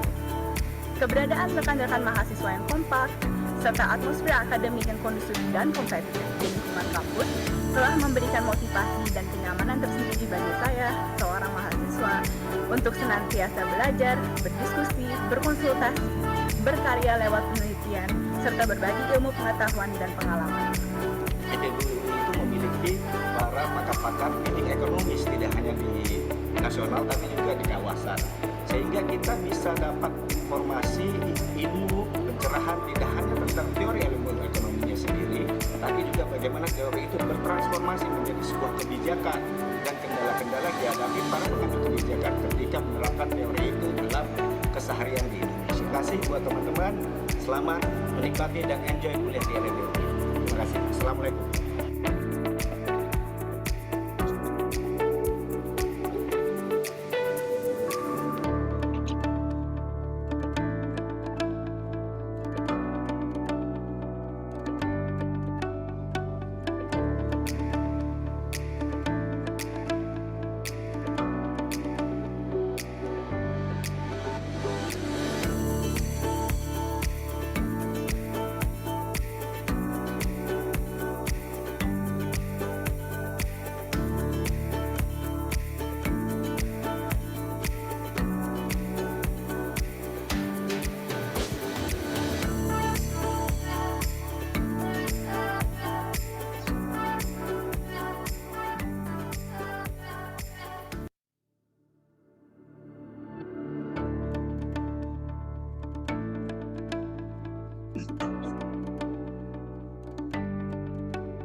Program studi S3 Ilmu Ekonomi didirikan pada 1993 berada di bawah naungan Fakultas Ekonomi dan Bisnis Universitas Indonesia. Program studi S3 Ilmu Ekonomi memiliki visi menjadi pusat pembelajaran ilmu ekonomi jenjang doktoral yang bereputasi baik di tingkat nasional dan di Asia, sehingga berkontribusi terhadap pembangunan Indonesia dan masyarakat global. Program yang kami tawarkan adalah program S3 Kuliah dan Riset serta S3 by Research. Tujuannya adalah program S3 Ilmu Ekonomi dapat berkontribusi dalam menghasilkan penelitian ilmiah bidang ekonomi yang berkualitas dengan landasan kerangka teoritis dan metode empiris yang tepat dan terkini dengan mempertimbangkan aspek inter, multi, dan transdisiplin. Untuk mendukung pendidikan ilmu ekonomi yang berkualitas tinggi, kontekstual, dan sejalan dengan perkembangan ilmu ekonomi global, kami melibatkan dosen-dosen berkualifikasi profesor dan doktor yang terbaik di bidangnya. beberapa klaster penelitian yaitu game teori lanjutan, keseimbangan umum dan pemodelan ekonomi dinamis, ekonomi pembangunan dan analisis kuantitatif, model ekonomi dan metode empiris untuk ekonomi makro, model ekonomi dan metode empiris untuk ekonomi mikro, metode eksperimen dan ekonomi perilaku, dan mikroekonometrika. Alumni kami tersebar hampir di seluruh wilayah di Indonesia, di berbagai kementerian atau lembaga, beberapa pemerintah daerah maupun lembaga internasional. Mengingat hal itu, secara langsung, program studi S3 Ilmu Ekonomi mendukung program pembangunan sumber daya manusia Indonesia yang unggul. Program doktor dari Universitas Indonesia, alhamdulillah ini sangat mendukung pekerjaan yang dilaksanakan, semua aktivitas yang dilaksanakan di Pusiklat BPS. Dalam hal ini kita konsentrasinya adalah lembaga penyelenggara pendidikan dan pelatihan baik dari jalur degree maupun non degree. Jadi kompetensi teman-teman yang alumni doktoral UI di bidang ekonomi ini sangat mensupport pada saat kita merencanakan kegiatan pendidikan dan pelatihan yang berrelasi dengan economical areas. Kurikulum pendidikan akademik pada program S3 wajib mengimplementasikan pembelajaran berbasis riset pada setiap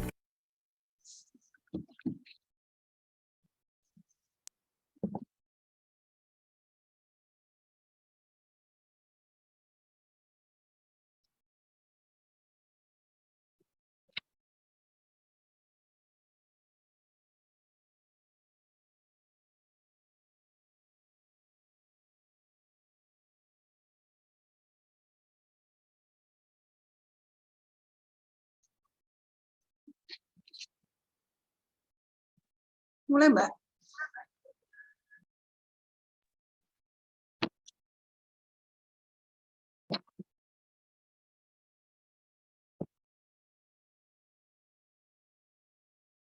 Hadirin yang kami hormati, tim penguji promosi doktor Universitas Indonesia memasuki ruang sidang.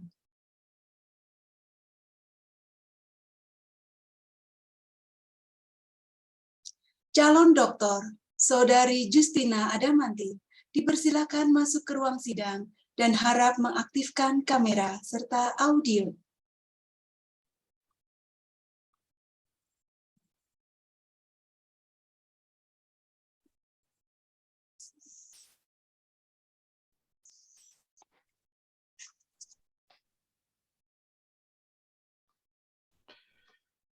Calon doktor Saudari Justina Adamanti, kami telah mempelajari disertasi yang saudari ajukan. Kami juga telah memperhatikan pembelaan saudari atas pertanyaan dan sanggahan dari pihak kami. Promotor yang diketuai oleh Bapak Sugiarso Safwan PhD telah menyampaikan keterangan mengenai pengembangan keahlian saudari dan program studi telah pula melaporkan hasil ujian proposal riset, ujian hasil riset, dan publikasi artikel ilmiah saudari. Berdasarkan semua itu, tim penguji memutuskan untuk mengangkat saudari Justina Adamanti menjadi doktor dalam ilmu ekonomi dengan yudisium sangat memuaskan. Kami ucapkan selamat kepada Dr. Justina atas gelar yang saudari peroleh.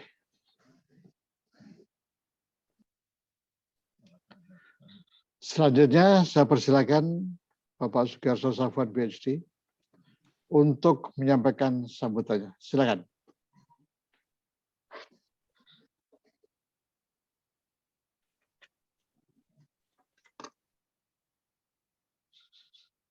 Pertama-tama saya ingin mengucapkan kepada Dr. Justina Adamanti yang pada saat ini baru saja menyelesaikan dan memperoleh gelar doktor.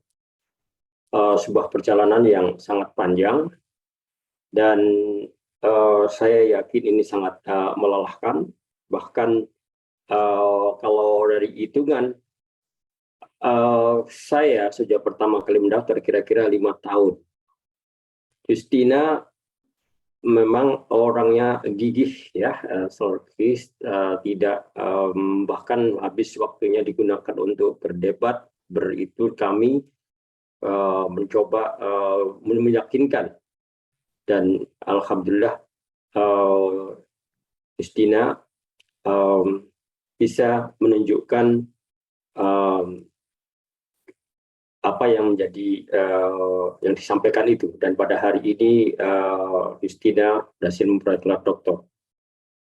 Seperti kita ketahui bahwa gelar doktor ini adalah capaian tertinggi, tetapi ini bukan yang terakhir.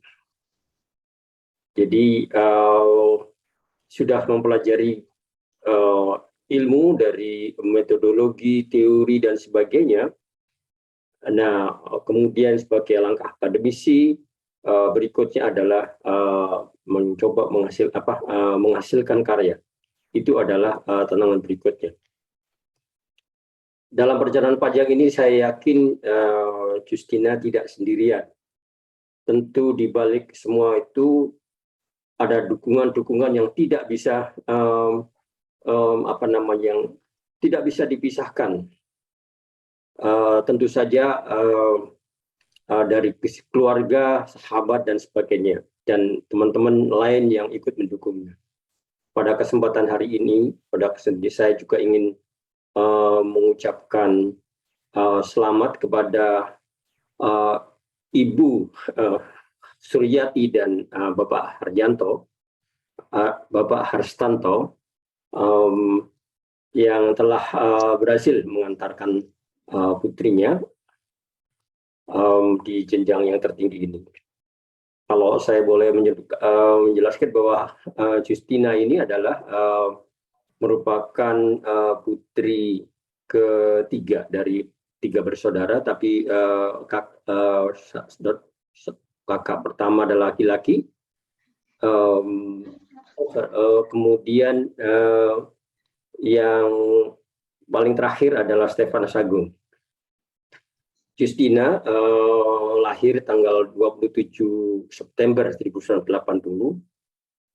Selama habis di SMA-nya, sehingga SD sampai SMA-nya dihabiskan di kota Samarinda. Justina semula adalah belajar ilmu komputer tahun sampai lulus tahun 20 ini tahun berapa nih lulusnya? Tidak ada 2002, Pak. 2002. 2002. Tertulisnya 2022. Jadi saya coba kata juga ini dari Universitas Gadjah Mada baru saja bisa lulus ya.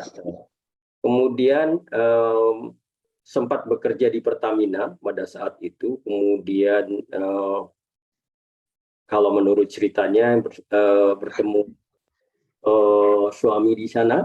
Kemudian Justina lebih suka memilih di Bank Indonesia.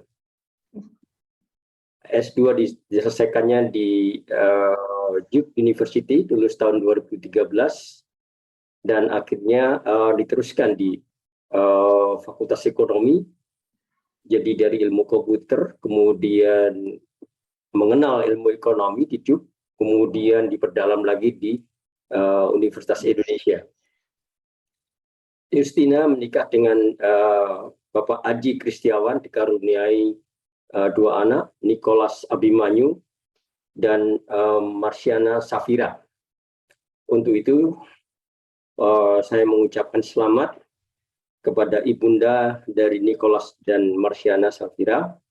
Mudah-mudahan ilmu yang didapat dari studi dari ini akan membawa berkah dan membawa kelancaran dalam perjalanan karir maupun perjalanan keilmuan yang lainnya. Terima kasih.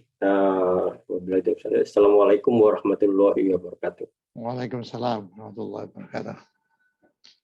Selanjutnya saya persilakan kepada Dr. Justina Adamanti untuk menyampaikan sambutan singkatnya. Silakan. Terima kasih. Puji dan syukur kami panjatkan kepada Tuhan Yang Maha Kuasa yang telah menyertai proses pendidikan dan perjalanan doktoral saya dengan berkah dari karunia-Nya yang tidak terhingga, sehingga pada hari ini saya bisa menyelesaikan dengan baik. Pertama, perkenalkan saya mengucapkan terima kasih kepada tim promotor, Bapak Sugiyarso Safwan PhD dan Bapak Zafri Anantosodo PhD. Terima kasih Pak Sugiyarso yang telah meluangkan banyak waktunya untuk saya dan selalu memberikan semangat, terutama di saat saya down karena beberapa kali ditolak oleh jurnal. Ucapan terima kasih juga saya sampaikan kepada Pak Jafri yang telah meluangkan banyak waktunya untuk berdiskusi dan mengembangkan ide penelitian, sehingga dari awalnya hanya sebatas studi mengenai Indonesia, menjadi studi lintas negara yang tentunya memberikan perspektif yang lebih luas. Semoga Pak Sugi dan Pak Jafri selalu diberikan kesehatan, kebahagiaan, dimudahkan dalam segala urusan, dan tercapai apa yang diciptakan. Ucapan terima kasih juga saya sampaikan kepada seluruh tim penguji, Ibu Dr. Diah Widiawati PhD, Ibu Dr. Beta Yulanita, Bapak Febrio N. Kacaribu PhD, Bapak Dr. Maju Sekananda, Bapak Inka Biskiantoro PhD, dan Bapak IGP Wirakusuma PhD, atas masukannya yang mendalam sehingga meningkatkan kualitas disertasi ini. Terima kasih juga kepada Profesor Narohwi yang telah berkenan menjadi ketua sidang pada hari ini. Terima kasih kepada sahabat saya, Profesor Joni Hartono, atas semua diskusi yang bermanfaat bagi disertasi saya. Terima kasih juga untuk semua dosen PPIE yang telah memberikan ilmunya kepada saya selama belajar di sini.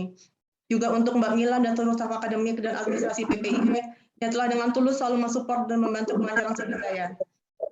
Semoga hubungan yang telah terjalin dengan baik ini dapat berlanjut di dalam kesempatan yang lain. Saya juga mohon maaf jika selama berinteraksi di kampus mungkin melakukan kesalahan baik disengaja maupun tidak. Semoga Bapak dan Ibu dosen serta semua staf di PPIE selalu diberikan kesehatan dan kebahagiaan. Saya juga ingin mengucapkan terima kasih kepada Bank Indonesia yang telah memberikan beasiswa sejak S2 hingga studi doktoral saya di Universitas Indonesia. Khususnya Bapak dan Ibu di Departemen Sumber Daya Manusia Bank Indonesia, Ibu Endah, Mas Yasa, Mbak Lolita, Mas Garin, dan rekan-rekan DPKP lainnya yang sangat banyak membantu. Ucapan terima kasih juga saya sampaikan kepada Bapak dan Ibu di Bank Indonesia Institute, Bapak Yoga Alfandi yang juga merupakan mentor PTB saya, Bapak Iman Gunadi, Ibu Erliana Abu Bakar, Bapak Lutardo, Ibu Dini, dan rekan-rekan yang tidak dapat saya sebutkan satu persatu. Terima kasih juga untuk Mbak Novi yang telah mengajak saya untuk meneruskan studi di UI. Kita memulai dan menyelesaikan bersama studi ini. Saya kira ini adalah hal yang patut kita rayakan. Saya juga berterima kasih kepada teman-teman angkatan saya, Mas Atfis, Mbak Diah, Mas Rizky, Mas Arief, dan Bang Suhud. Semoga teman-teman semua dilancarkan dalam setiap proses selanjutnya. Tetap semangat. Terima kasih juga untuk teman-teman di PPI UI, Sondang, Rini, Dias, Gebi, Mbak Ipe, yang hari ini bersedia menjadi MC, Anita, Fitri, dan teman-teman semua yang tidak bisa disebutkan satu persatu atas persahabatan dan supportnya selama ini. Saya ingin mengucapkan terima kasih kepada pimpinan Departemen Kebijakan Makroprudensial, Ibu Yati Kurniati, sahabat-sahabat SRMP dan DKMP, Mbak Evi, Mas Bambang, Mbak Diana, Gita, Elis, Ina, Rea, Dike, Haris, Irul, Mas Januar, dan semuanya tidak dapat saya sebutkan satu persatu. Terima kasih atas support dan juga bantuan data yang sangat berarti bagi terselesaikannya disertasi ini. Terima kasih juga kepada Pak Endi dan Pak Harmanta, atasan saya pada saat mulai bekerja di Bank Indonesia dan mulai bergabung di kelompok pengembangan model di DKM. Bapak telah memberikan contoh bagi saya untuk menempuh pendidikan hingga S3, dan akhirnya hari ini saya bisa sampai di sini. Juga untuk Mas Haris Munandar dan barisan Mas-Mas Model, Mas Jati, Mas Barik, Mas Adi, Mas Dani, dan juga Fajar. Terima kasih untuk segala supportnya. Meskipun saat ini kita sudah terpisah di berbagai departemen, namun perjumpaan kita di awal karir saya di Bank Indonesia telah memberikan banyak pengaruh bagi arah karir saya, terutama dalam hal menempuh studi doktoral ini. Khususnya saya ingin berterima kasih kepada Tevi, my very best friend, yang selalu bersama saya sejak kami menempuh S2 di Duke University. Terima kasih atas support, waktu, diskusi, dan bantuan yang tidak pernah putus, meskipun terpisah jarak waktu dan juga tertumpuk oleh banyak pekerjaan. Saya ingin mengucapkan terima kasih kepada 19ers, Mbak Dari, Mbak Utari, Mbak Gaya, Mbak Dini, Pak Andri, Mas Daus, Mas Boim, Mas Joko, Mbak Trinil, Oki, Mirna, dan juga Yanfit. Terima kasih kepada sahabat-sahabat saya di Bank Indonesia, Via, Santi, Fenti, Anggi, Anas, dan juga teman-teman BCPM 272 yang tidak dapat saya sebutkan satu persatu. Terima kasih juga kepada teman-teman Ilmu Komputer 98 Universitas Gadjah Mada yang pada hari ini diwakili oleh Adit, Jesse, Gulam, Andreas, dan juga Dani. yang setiap hari selalu memberi semangat dan sering membuat saya tertawa. Juga terima kasih untuk teman-teman 902, Hayat, Gita, Ervi, Irfa, dan juga Dedi. Sebagai penutup, saya ingin mengucapkan terima kasih kepada kedua orang tua saya, Bapak Arsanto dan Ibu Suryati, yang selalu memberikan dukungan dan doa walaupun jauh di Samarinda. Semoga Bapak dan Mama selalu sehat, dan semoga kami bisa segera berkunjung pulang ke Samarinda setelah ini. Terima kasih karena bisa online, ini sesuatu banget karena mereka di Samarinda dan ini bisa online di remote oleh adik saya di Bintaro. Terima kasih. Dan terima kasih juga saya sampaikan kepada mertua saya, Bapak Gunawan Wibisono dan almarhum Ibu Christine Herawati yang selalu mendukung dan mendoakan saya. Terima kasih kepada suami saya, Aji Kristiawan, yang selalu mendukung dan memberikan kebebasan kepada saya untuk mengembangkan diri dan menempuh pendidikan yang cukup panjang sejak S2 hingga S3. Pencapaian ini saya persembahkan kepada putra dan putri saya, Niko dan Marsha. Hari ini juga merupakan hari istimewa karena bertepatan dengan ulang tahun Marsha. Tetapi pasti dia tidak mau hadiah gelar doktor, dia pasti maunya mainan. Terima kasih juga kepada saudara-saudara saya, kakak saya, Francesca, yang ada di Batam, dan adik saya, Stefanus, beserta seluruh keluarga atas segala dukungan dan doanya. Juga kepada pihak-pihak yang secara tidak langsung berkontribusi dalam penyelesaian studi doktoral ini yang tidak dapat saya sebutkan satu persatu. Semoga ilmu yang saya peroleh dapat bermanfaat bagi banyak pihak. Terima kasih. Sekian.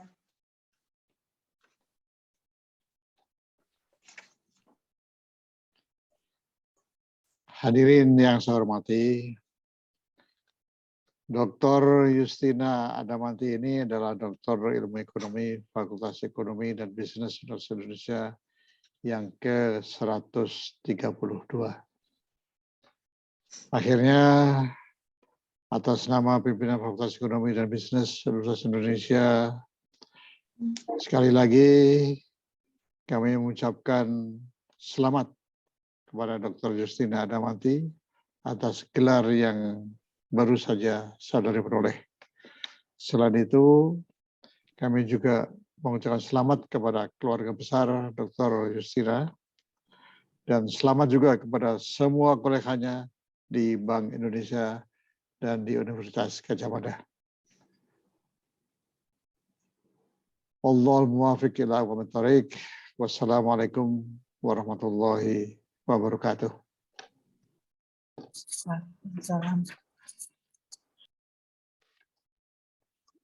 Dengan demikian, sidang promosi doktor di Universitas Indonesia telah selesai. Kami persilakan pembimbing dan penguji untuk mengucapkan selamat pada Dr. Justina Adamanti. Yang pertama, kami persilakan kepada Ketua Sidang, Bapak Profesor Nahrawi Jalal Nahrawi, PSD, untuk memberikan salam selamat. Dr. Justina, selamat ya atas prestasi saudara dan good luck untuk perjuangan berikutnya. Terima kasih, Prof. Selanjutnya, kepada Ibu Diah Widiawati, PSD, kami persilakan untuk memberikan salam selamat. Oke, Justina, sebagai pribadi dan juga sebagai wakil prodi, saya ucapkan selamat. Kami tentunya bangga punya mahasiswa seperti Anda, karena Anda termasuk yang rajin. Kemudian juga setiap kali ada berita ada yang mau promosi, itu juga melegakan saya, karena berarti makin banyak mahasiswa S3 yang bisa menyelesaikan studinya, dan mudah-mudahan itu juga bisa membantu prodi mendapatkan skor lama kelulusannya makin mengecil ya. Semoga kedepannya kita bisa bekerja sama. Anda tentunya saya yakin Anda juga akan punya karir di Bank Indonesia, dan mungkin kalau kita memang membutuhkan suatu pembicara atau narasumber, tentunya kita akan mencoba mengkontak Anda supaya hubungan ini tetap berlanjut. Selamat ya. Terima kasih, Bu Dia.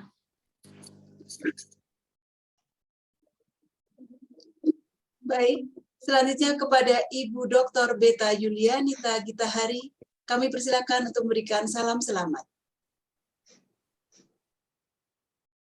Selamat ya Mbak Justina, Dr. Justina. Saya salah satu mungkin yang sangat menikmati membaca disertasi Anda. Mungkin itu saya sudah sempat mention dari awal, dan sampai terakhir pun saya masih menikmati tulisan Anda. Jadi terus keep up the good work gitu ya, karena salah satu bentuk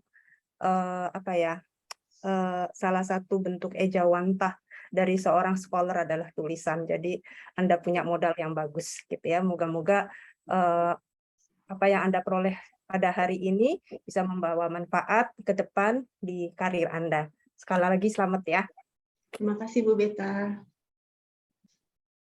Selanjutnya, kepada Bapak Dr. Mahyus Ekananda, kami persilakan untuk memberikan salam selamat.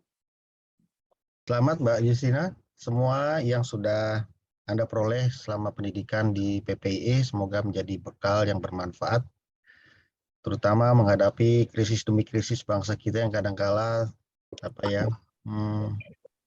timbul tanpa kita harapkan. Dari studi-studi Anda diharapkan bisa menjawab itu semua, karena studi Anda selalu bicara masalah perubahan-perubahan, ada suatu jangka panjang, jangka pendek, shock dan segala macam. Mungkin suatu saat Anda kembangkan dengan studi yang lebih baik, yang lebih menjawab pertanyaan setiap perubahan ekonomi yang ada. Ya, selamat buat Mbak Justina dan juga selamat buat keluarga besar semuanya. Terima kasih Pak Mahyus. Selanjutnya, kepada Bapak Inka B. Yusgiantoro PSD, kami persilakan untuk memberikan salam selamat. Ya, selamat Dr. Justina, kepada orang tuanya juga, kepada suami dan kedua anak. Ya, saya kira 5 tahun cukup, mungkin waktu yang sangat lama, namun karena kesabarannya akhirnya tercapai. Mudah-mudahan ya harapan saya untuk Dr. Justina bisa menjadi scholar yang baik di internal BI maupun juga di eksternal. Jangan lupa terus melakukan riset ya, dalam bidang keilmuan ekonomi dan keuangan. Juga kalau bisa menyempatkan diri juga untuk mengajar ya, bisa di internal BI atau di luar, dan terus mengabdi kepada masyarakat. Sekali lagi selamat Dr. Justina, sampai ketemu di lain waktu. Terima kasih Pak Inka. Selanjutnya kepada Bapak IGP Wira Kusuma PSD, kami persilakan untuk memberikan salam selamat. Dr. Justina, selamat dan sukses setelah melalui perjuangan yang melelahkan ini 5 tahun. Ini merupakan milestone yang penting ya perjalanan Justina.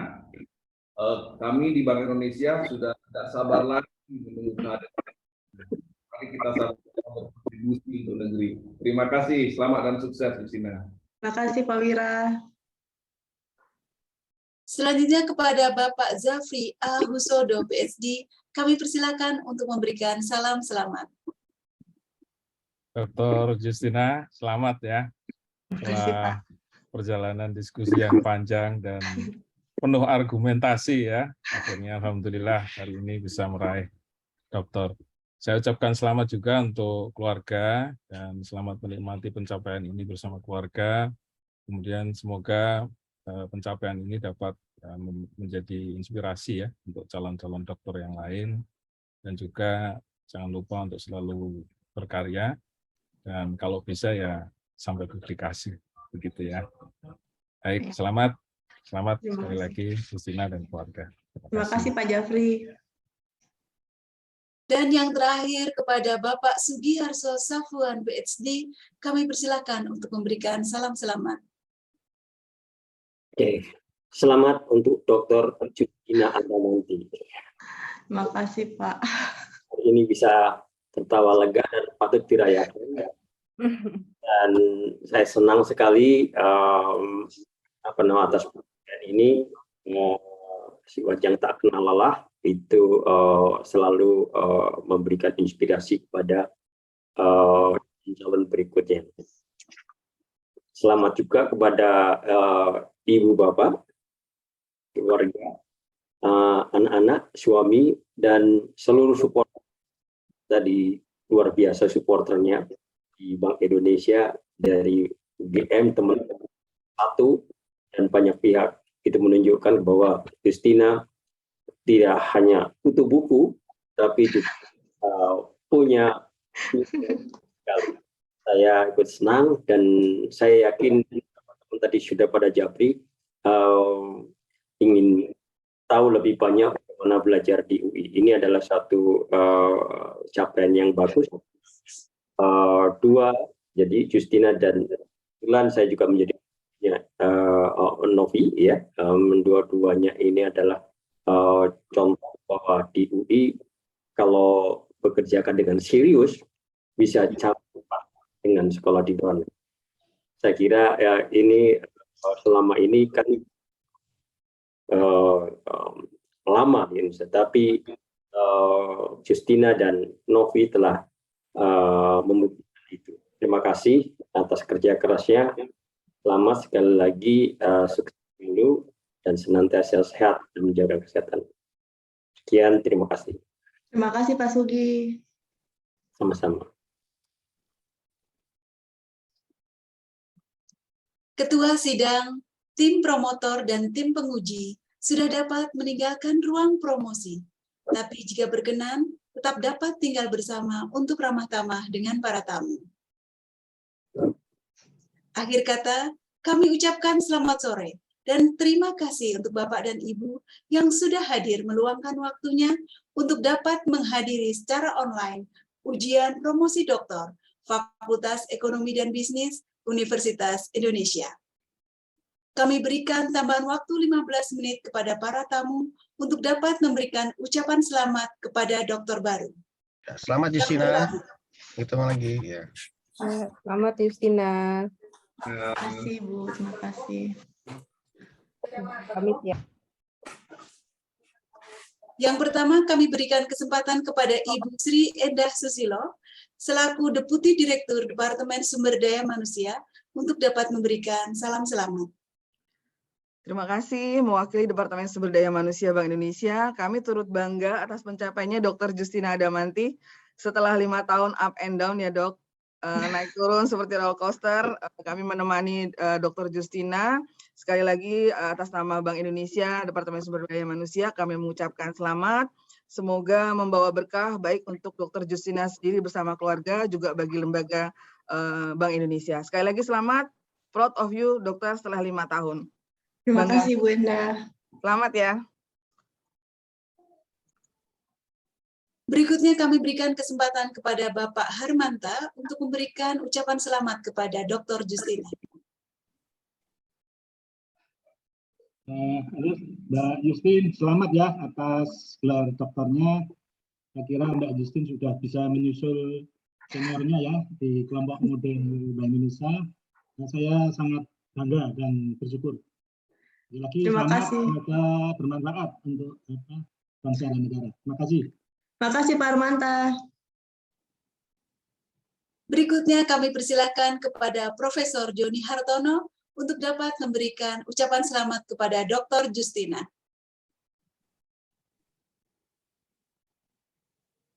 Oke, selamat untuk Dr. Justina ya. Setelah ngobrol di mana-mana, akhirnya sampai juga di ruangan Zoom ini. Ya. Sekali lagi selamat dan semoga tidak ada lagi drama-drama berikutnya. Terima kasih. Sekali lagi sukses selalu buat Justina. Sukses selalu. Terima kasih Mbak Nur Latifah. Baik, terima kasih Prof. Joni. Berikutnya kami berikan kesempatan kepada Bapak Harsanto dan Ibu Suryati sebagai orang tua tercinta dari Dr. Justina Adamanti untuk memberikan ucapan selamat. Halo Nenek. Selamat Justina atas lulusnya doktor Pro Ecclesia et Berkah Dalam. Terima kasih Nenek Kai. Sama-sama. Sehat ya. Terima kasih. Terima kasih Kai. Terima kasih. Berikutnya kami berikan kesempatan kepada Ibu Dini Ari sebagai Direktur Departemen Statistik untuk dapat memberikan ucapan selamat.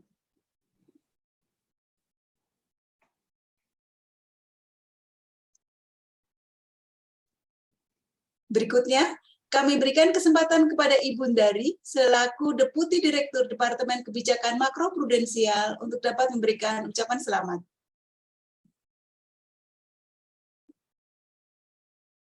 Mohon izin Ibu masih di mute. Selamat Dr. Justina Adamanti dan juga keluarga Mas Aji dan anak-anak. Semoga dengan pencapaian ini menjadikan berkah untuk kita semua, untuk Indonesia, untuk Bank Indonesia, dan semoga ke depan semakin sukses, semakin sering menulis lagi, terus tetap meneliti. Mungkin seperti itu. Selamat, kita tunggu kembali ke BI. Nanti kita makan-makan lagi. Oke, makasih Mbak Dari. Mas Aji dan juga Mas Aji sekeluarga. Makasih. Berikutnya kami berikan kesempatan kepada Bapak Ibrahim sebagai Deputi Kepala Perwakilan BI Sumatera Utara untuk dapat memberikan ucapan selamat. Selamat Dr. Justin. Kami sebagai warga X Lantai 19 sungguh bangga bertambah lagi dokter yang lulus. Selamat, sukses ya. Makasih Mas Boim.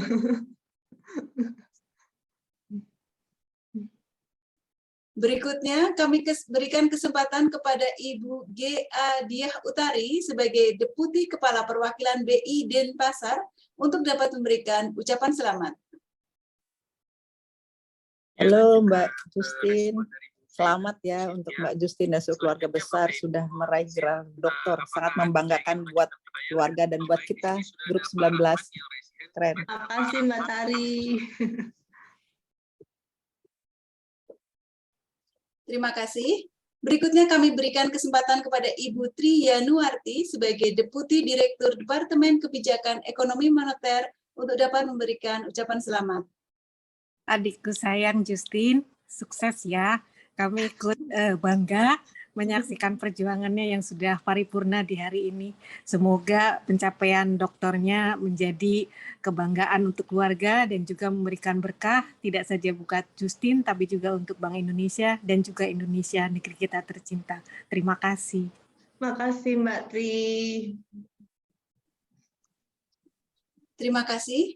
Selanjutnya kami berikan kesempatan kepada segenap hadirin untuk dapat memberikan ucapan selamat kepada Dr. Justina dengan menyalakan audio dan kameranya. Ruang sidang akan tertutup secara otomatis dalam 15 menit ke depan. Terima kasih. Mbak Justin, selamat ya. Terima kasih Mbak Ipeng. Justin, selamat. Makasih. Makin sukses ya ke depannya. Selamat. Maju, selamat Mak. Selamat ya. Selamat ya Justin. Selamat ya Dr. Justin. Selamat Jus. Keren. Selamat Jus, aku terharu. Justin, selamat. Iya, makasih. Selamat ya Jus, selamat ya Jus. Yoi. Aduh, yang menerima tamu, kasihan yang jagain Raffi. Justin, selamat happy-happy. Justin, selamat ditunggu di Bintaro. Liburan dulu nanti bisa. Oke, Kak Justin, congrats. Selamat Selamat Tante Justina, ditunggu makan-makannya. Terima kasih Bos Jesti. Ini komputer ya, beralih ilmu ekonomi. Selamat.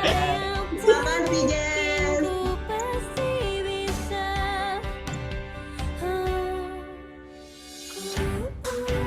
Marsha mana Marsha? Marsha di sebelah. Nggak tahu mana, nggak tahu tuh.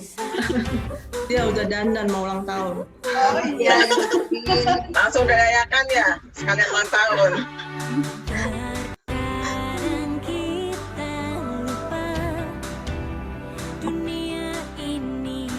Selamat Mbak Justin.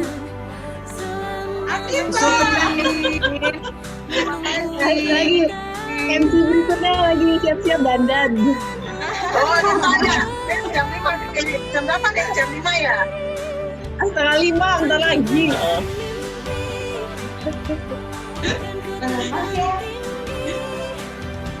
Ibu Dia. Ya, Novi, terima kasih ya Bu. Kemarin Ibu nggak ada. Iya, soalnya saya juga lagi nggak sehat juga. Iya, udah takut. Selamat untuk Mbak Novi ya. Terima kasih Pak Joni, kemarin nggak ada juga ya. Saya nggak tahu, nggak diundang. Selamat buat Mbak Novi juga. Iya nih bareng ya. Mas Aji, selamat ya Mas. Terima kasih. Sehat Selamat selalu untuk Mas semuanya ya. Haji juga. Bisnis apa yang paling bahagia hari ini? Aduh, Jus badak. kita menunggu undangan makan-makan. Siap, siap. Ini bisa barengan nih berdua. Mau berapa malam makan, ayo loh. Main ke kampus ya. Iya, kasih Budian. Pasti, pasti. Iya Bu. Pak Budian. Makan-makannya nggak boleh digabung loh ya. Jangan digabung. Enak aja. Rugi besar kita. Rugi besarnya kalau digabung ya nih. Katanya perayaannya 40 hari 40 malam, santai aja. Iya jelas. Pakai wayang. Itu mah.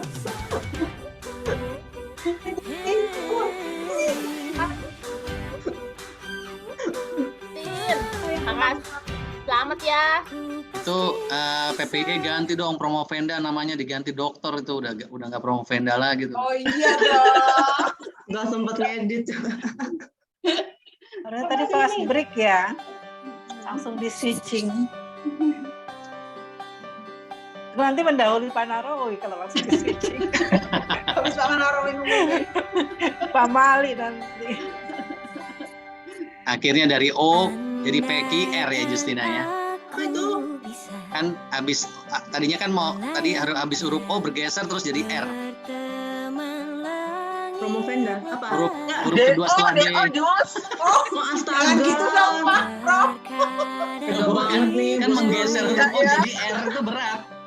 Aduh horor Prof. Iya. Dan Justina udah berhasil menggeser huruf O jadi R gitu loh. Prof, horor Prof.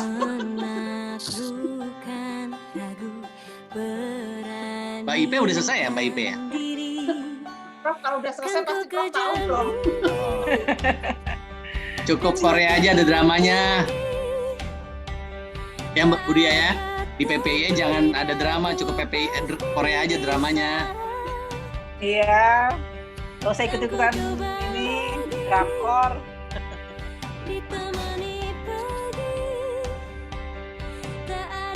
Mantap ini berdua masuk bareng keluar bareng jadi satu hari. Aduh luar biasa ini.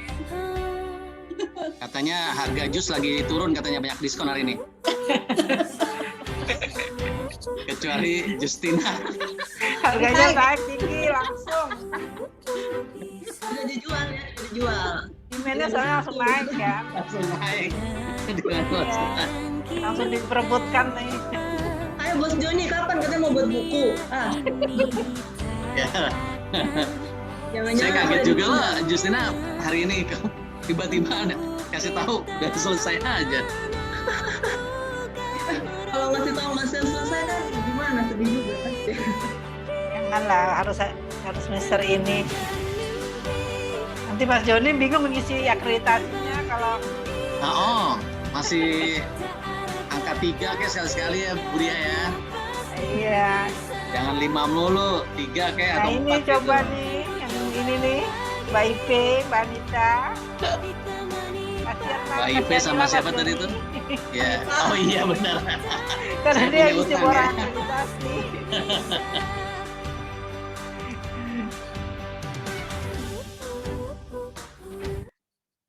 Ayo kapan pada mau ke kampus, udah dibuka. Mau Bu, mau. Janjian deh. Kapan Oke, boleh kita ke kampus Bu? janjian yuk. Chandra sama Gemblong Mbak Novi. Mbak kita kasih ya. Iya, kantin juga udah buka. Kantin sudah buka? Udah, Mbak Ipe kalian terlalu kangen. banget ke kantin Bu katanya. Ya, ada paling nggak ada Indomie sama kopi. Beli steak di kantin itu Pak. Ya, ada Indomie. Yang jual ayam tutup ya udah ya? Apa tuh namanya?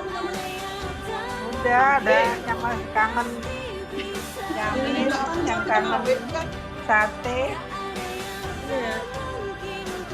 Nasi Padang Bu, nasi Padang. Nah, iya tuh. Mas Joni gampang tadi dari itu. Hah? Kayak udang. Kayak udang ya, Mbak.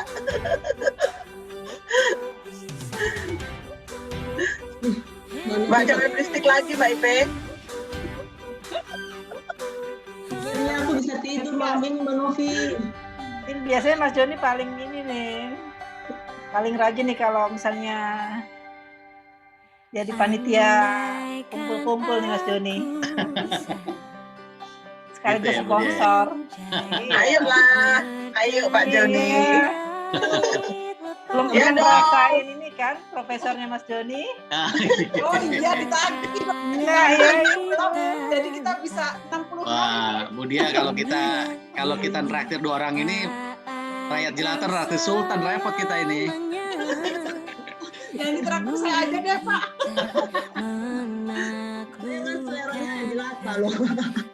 Paling sakit perut, Manopi. Enggak lah. Karena Pak Gentong aja udah aku nggak tahu seleranya nih. Selera aku apa nih?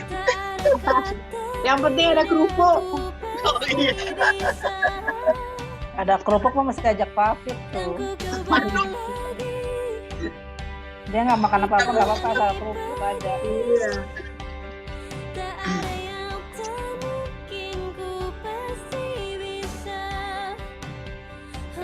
Tinggal Anita nanti Anita ganti. Bu Dia nanti kalau Mbak Ipe promosi biar di MC-nya aja. MC-nya biar dia aja nggak apa-apa. Dia membacakan dirinya sendiri nggak apa-apa. Gimana tuh Pak? Bisa ya? Dia tinggal 2 layar aja kan. 2 layar, 2 komputer. Nanti dia pakai pakaian kuning, ntar tiba-tiba tunggu sebentar berubah. Langsung dibacain, diangkat jadi dokter kalau dia mah. Oh, skip yang bagian pertanyaan itu loh. Gak ada rapat nilai, langsung. Langsung diumumkan aja. Jangan tanya-tanya lagi. Gimana Mbak Ipe? Pak, lagi nunggu ini proses. Harus banyak sedekah Mbak Ipe supaya artikelnya terbit. Udah terbit belum? Udah ya? Belum, Bro. Ya sering-sering traktir lah. Mbak Novi tuh ditraktir tuh. Tuh resepnya Mas Joni, sering-sering bersedekah. Lancar ya Mas Joni ya? Iya. Karena yang menentukan tuh editor. Kita nggak bisa menentukan. Iya. Tapi minimal angkatan kami udah ada yang perwakilan, Prof. Udah berapa ya Mbak Ipe angkatannya ya? 2 ya? Baru Mbak Novi. 2 lah sama Mbak Justina kan?